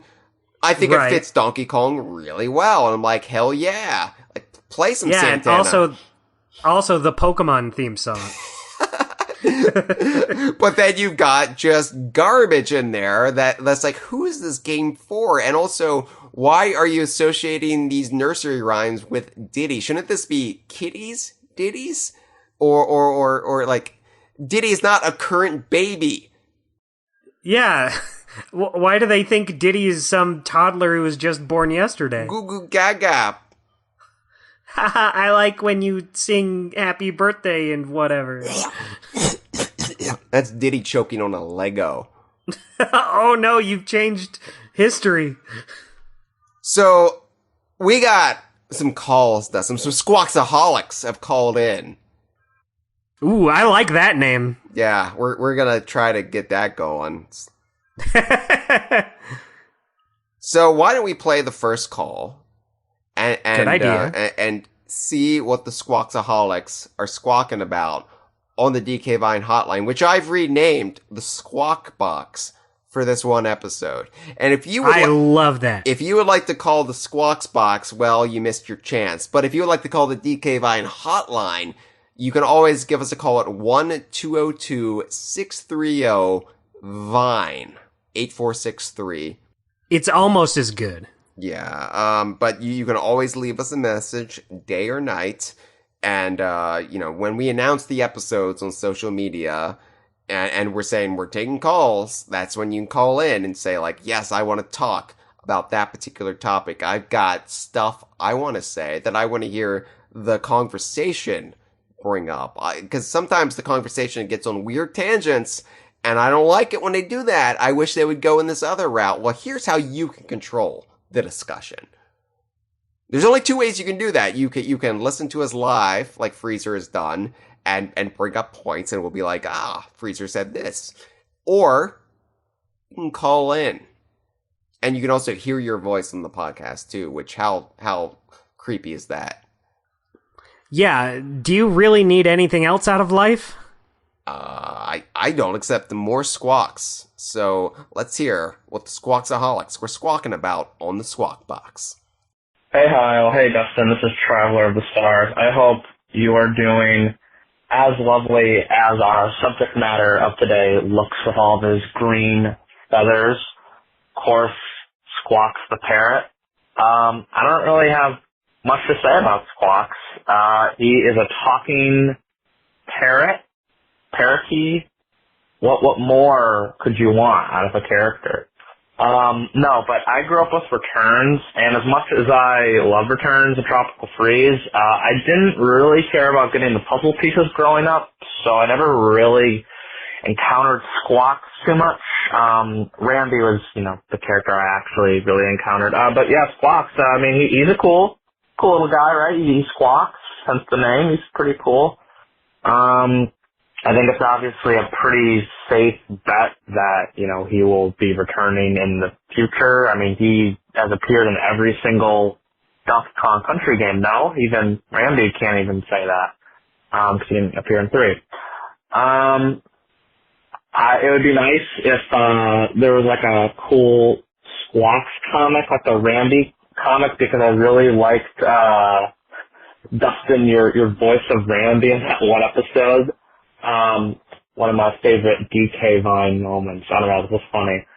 I don't know, I guess my question would be, for any future Donkey Kong game, do you have any ideas for how Squawks could be implemented in the level type? He's kind of varied throughout the years. Like, he didn't really do much in Donkey Kong Country, Torchlight Trouble, I think it's called. But then in, 2, you could latch on to him, and then Quawks, but we're not talking about Quawks. And then, and obviously Returns and Tropical Freeze, he kind of had a smaller collectible presence.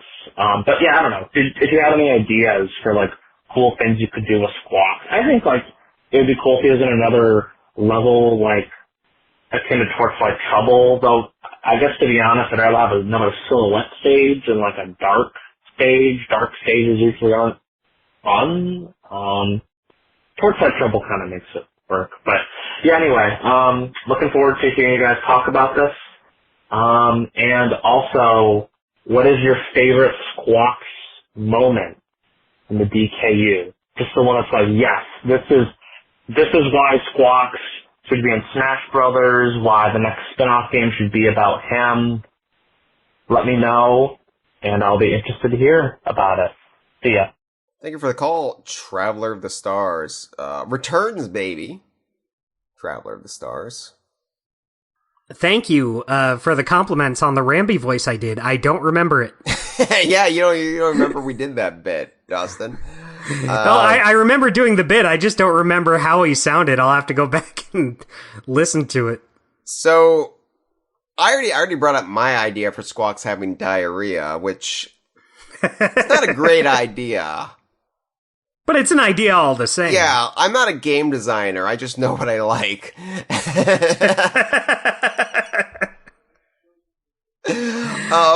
I think Squawks is kind of fine the way he was portrayed in Country 2 and Country 3. I know I've built this elaborate story about how Kitty jacked up his wings, but I think enough time has passed, he can regain that strength. And I think he was perfectly fine being the parrot who carries Kongs and spits the eggs. I think he's a fun gameplay dynamic, and if it ain't broke, why try to fix it? Yeah, I totally agree. That's all I could really think of, especially since Tropical Freeze and Returns don't really have levels that are really like that. You could just bring Squawks in and just have him be exactly the way he was, and it would still help diversify how you play these levels. Exactly. Yeah.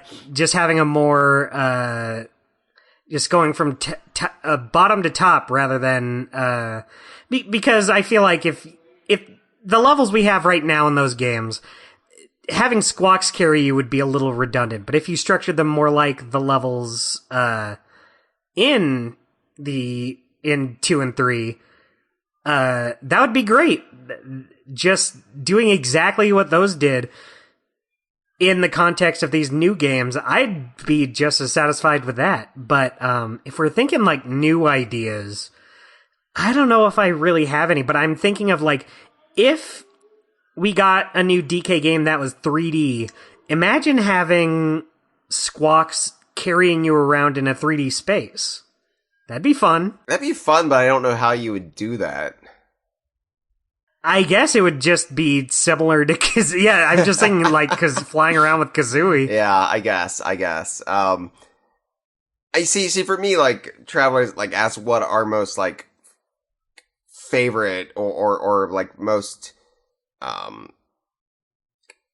largest looming, Squawks moments were. And for me, it's the Brambles, like, the Bramble stages. Bramble Scramble, like, it's just, I associate Squawks with the Bramble levels, which are just beautiful in just that perfect Donkey Kong Country 2 way of marrying like the majesty of nature with like the dangers and the melancholy and just it's just a perfect bundle of stuff and emotion, and to have Squawks in there flapping around. I love it. So, but of course, you know, I'm thinking like in a very like limited, like you're still confined in these Bramble stages. So to unconfine Squawks in a 3D space, to have like unlimited sky above, I'm like, well, how do you do that? But I guess you could do it like Kazooie. I mean, you could implement feathers, I guess. And maybe Squawks needs the feathers after Kitty injured him, but he has to like bum feathers from other parrots, just like he steals their eggs. Right. I mean, I was thinking it could just be like a contextual thing. Like you have a part of a level where, like, I don't think you even need like feathers. Just have it be like a part of a level where, okay, this part you just use Squawks. Just use Squawks to fly around, and then you build the level around him. That'd be fun. I agree with you about associating Squawks with the brambles, but specifically, I think the time Squawks is really shining is in Animal Antics. I think that's like the number one Squawks moment I think of, since like that part of the stage is super hard, super difficult, but it's Squawks who needs to do that. It's Squawks who needs to overcome this difficult section of this stage. I think that's cool that Squawks is the one who's put in this situation and comes out on top. For sure. Yeah, absolutely. But yeah, basically just bring Squawks back and don't change much. Yeah, you don't have to. It just it fills a niche that's not really even there with modern games. Yeah, exactly. So, but thank you for the call. I hope you get to experience Squawks as we knew him way back in the future, Traveler. All right, we got another call from a Squawksaholic. Let's hear what they have to say. Hey, DK Vine. This is Porygon Q, longtime listener, second-time caller. And I just wanted to start off this call by saying that Squawks is freaking awesome. Love that guy. He can fly. He can shoot cookies out of his mouth. He's great. But one thing that's always been kind of weird about the character for me is the fact that there really aren't more parrots in the Donkey Kong series in general. You know, while the DK series is always kind of primarily focused on mammals, reptiles, I think to most people, when they think of a tropical animal, the first thing that comes to their mind is a parrot. You know, the kind of like red and blue colorful parrots you'd see on postcards and stuff. And it's kind of strange that, you know, Squawks for a long time was really the only parrot. Of course, you know, there was Quawks and Squawk and all them, but those were kind of very similar to Squawks, you know, three colors of the same model. And, you know, obviously, Squawk is a very prominent character, and eventually, with Retro Studios, they would add another parrot in talks, but it is kind of strange to me, given how iconic parrots are, that they're a little underutilized in a few ways in the Donkey Kong series. I mean, birds in general are underutilized. I mean, look at the first Donkey Kong Country. The only birds are Squawks, who is in one level, and vultures, which aren't super tropical, at least. Not what most people would think of as tropical. And even in the DKU in general, you know, Sea of Thieves has parrots, but, you know, the only parrot NPC that you really talk to, which is a big part of the appeal of parrots, at least the only one that I can remember, is the bone parrot on, Plunder Outpost, who gives you that one tall tale about traps, I think. I'm pretty sure that's the one. There might be others that I'm blanking on. But yeah, I mean, I adore Squawks. I think he's awesome, but it's still a little strange that there aren't as many parrots as I think you might expect. Yeah, I'd love to hear your thoughts, and have a great podcast. Thank you, Porygon Q. Salty is the bone parrot in Sea of Thieves you're thinking of. And actually, Salty, I believe, makes a reference to Squawks in dialogue, a little allusion to Squawks. At one point in his dialogue, he's been utilized for a few things across Sea of Thieves, and now he's kind of like locked into a tall tale. But at one point, I think there was some line of dialogue, like saying like Squawks, what a stupid name that would be, or something. I forget exactly how it goes, but it was a clear like reference to Squawks, which was really cool. But yes, Salty is the shopkeeper turned into a parrot, turned into a skeleton. So, he's been through a lot. Yeah. But yeah, I see what you're saying, because at first I wasn't on board with your thesis here, because I was like, what are you talking about? There's a lot of parrots. There's Squawks, there's Quawks. Thank you for referencing Squawk, by the way. Always great to see the fellow Squawk fan out there.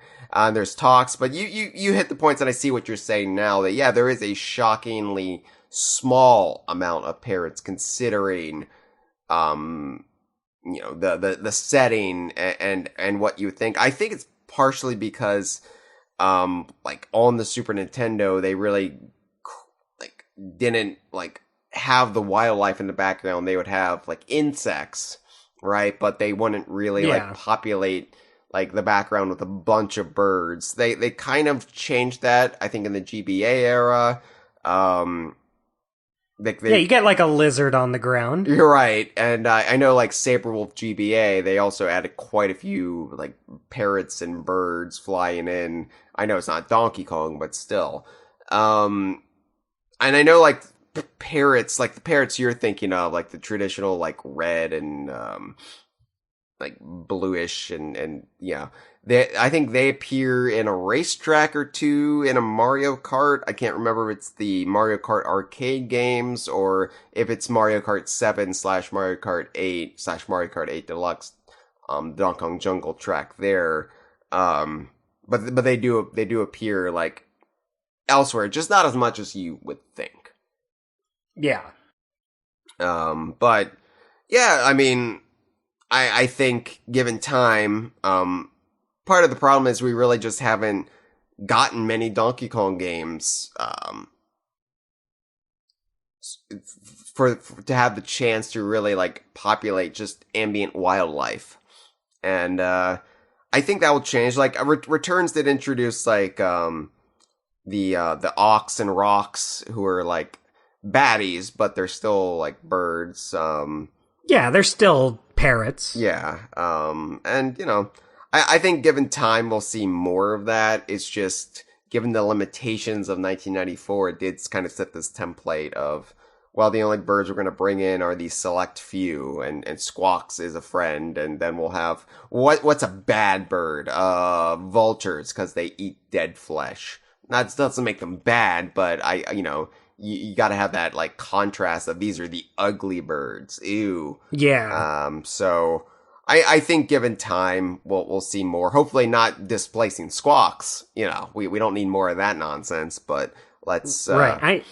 I mean, we still have a pretty good amount of parrots. I mean, compared to others, like we have Squawks, we have all the other, we have Quawks and Squawk, we have Talks, we have all the ones in DK64, we have Screech. That's more than, like, we only have the one rhino. Right, we don't have any cats, wild cats, big cats, yeah, like lions or tigers. Yeah, I think in the grand scheme of things, parrots are making it out pretty good. I do see Porygon's point, but yeah, right. I feel like the flamingo fans are probably have a bigger reason to complain right now. That does remind me of something I would really like to see in Sea of Thieves. Is I would like to see just like I know we have the pets and that's great, but I'd love to see more wildlife just in general, like monkeys in the trees, For sure. Parrots flying. But we have stuff like seagulls and the pigs and chickens. But I feel like it would really go a long way just filling these jungles up a little more. I'm not saying you need to have like a whole civilization of like 48 monkeys and parrots speak for or anything. yourself. That's true. Well, I'm not saying I wouldn't love that. I think Rare's been on record as saying like they don't want to introduce wildlife that it would feel wrong to like murder or massacre. Like that's why they don't have like whales in the game, because they want to like promote whaling, and I think like to have like wild monkeys, well, could you kill the monkeys then and eat monkey meat? You don't want to do that. And I think you could like you could just make it so they're like in the trees and you can't, they're just exactly. You can't actually interact with them or you can't hurt them. I think there are ways to do it, but the game already is struggling on the Xbox One, and we probably don't need to add more things at the moment to further create that divide across platforms. Right. But yeah, would be neat though. I agree. I would like, I was gonna say I would like at least one monkey island, but I see what I'm doing there, and yeah. All right. Well, thank you for the call, Porygon. So, to summarize, Dustin, Squawks managed to go from the fifth least favorite and least known animal buddy at his inception, at the beginning of Donkey Kong Country, to one of only two animal buddies who survived the Great Purge, and he's getting immortalized as a Lego alongside Rambi in 2 weeks. That's crazy. Like, you think about how, like, Rambi makes sense since he was, like, the very first animal. He was important from the get-go. But just think about the humble beginnings of little Squawks and rising through the ranks to be one of the only ones that's sticking around. Yeah, based on the strength of his appearances in the sequel. And from there, he just, like, made such a strong impression that he somehow, like, finagled a role for himself even when they eliminated all Animal Buddy roles sans Rambi. Exactly. It's crazy. And then he shows up in like Diddy Kong Racing DS and Barrel Blast. It's very cool how he just keeps coming. Yeah. Lewd comment here. While we await further Squawks appearances other than a hunk of plastic that will hurt your feetsies or your whittle baby's throat, we recently learned a little bit of trivia. We learned that the character Valentina from off of Super Mario RPG, which of course is in the news these days thanks to the remake for the Switch, the parrot atop her head was actually designed as an homage to Squawks for some reason. Yeah, you know what's super interesting about this? What? A friend of mine actually asked me about that. Like, I think it was the day they showed the trailer for the remake. A friend came to me and said, "Hey, is that like Squawks?" And I said, "Nah, it's probably not Squawks. Look at the red plumage at the top. It's probably just a coincidence." And then, like a couple days later, this comes out. The original designer coming out and saying, "Oh yeah, it is. It's inspired by Squawks." Yeah, the artist Kazuyuki Kurashima was asked about on social media. It was like, "Hey, what's the deal?" So it's like, this parrot Squawks, and says an homage to Squawks again for some reason. And it's interesting because you mentioned the red plumage, and I'm wondering if it was an homage to Squawks, which is a weird thing to homage in 1996, in development in 1995, right? Yeah. If they looked at the render and they thought it was like a mohawk, the wing was a mohawk, and that's why it had the parrot has the red plumage. I could see that. I totally agree with what you just said. I think that's part of why I thought, no, there's no way it couldn't have been a reference to Squawks. At that time, at the time Mario RPG was being developed, you had his appearance in Donkey Kong Country 1? I don't know at what point this character was designed. Maybe it was after Squawks kind of got a little more important with 2. But it just felt like such a, I love Squawks, you love Squawks, but it just seemed like such an obscure thing to reference at the time in a Mario RPG that I was like, oh, there's no way. It's surely it's just a coincidence, but nope. And that's awesome. I love that Squawks could be an influence. Yeah, you love Squawks, I love Squawks, Porygon Q loves Squawks, Traveler of the Stars seems like getting on board with Squawks. Freezer loves Squawks, Ray Day Pinball loves Squawks. Hello, Ray Day. Hello.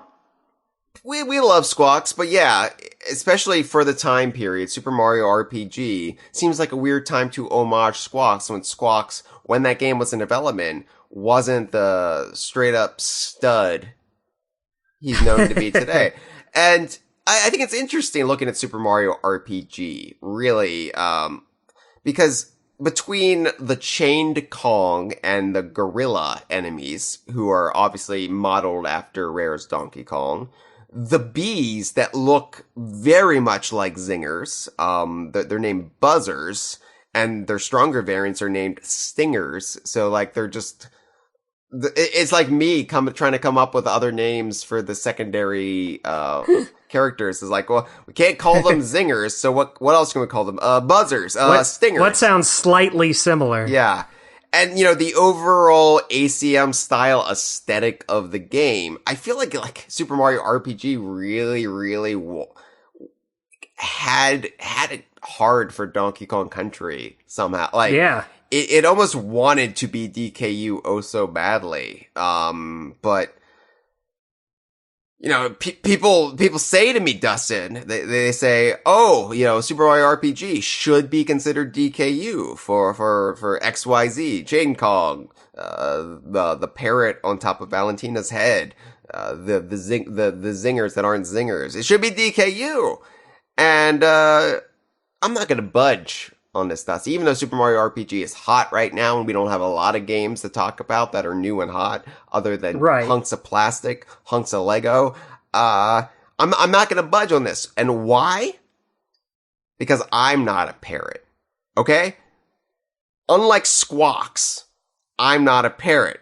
Which of course means, you know, I haven't gone from an also ran to a hugely successful celebrity, getting homage by video games that are actually getting release dates, like Super Mario RPG for the Switch. You know, because we're not getting release dates right now, Dustin. You know, the rumored new Donkey Kong game hasn't been announced. Right. The Banjo-Kazooie game that Andy Robinson, take a drink, said could be in development. No word on that.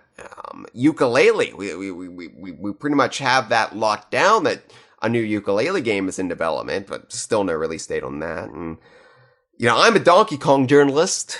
I gotta cover Donkey Kong news.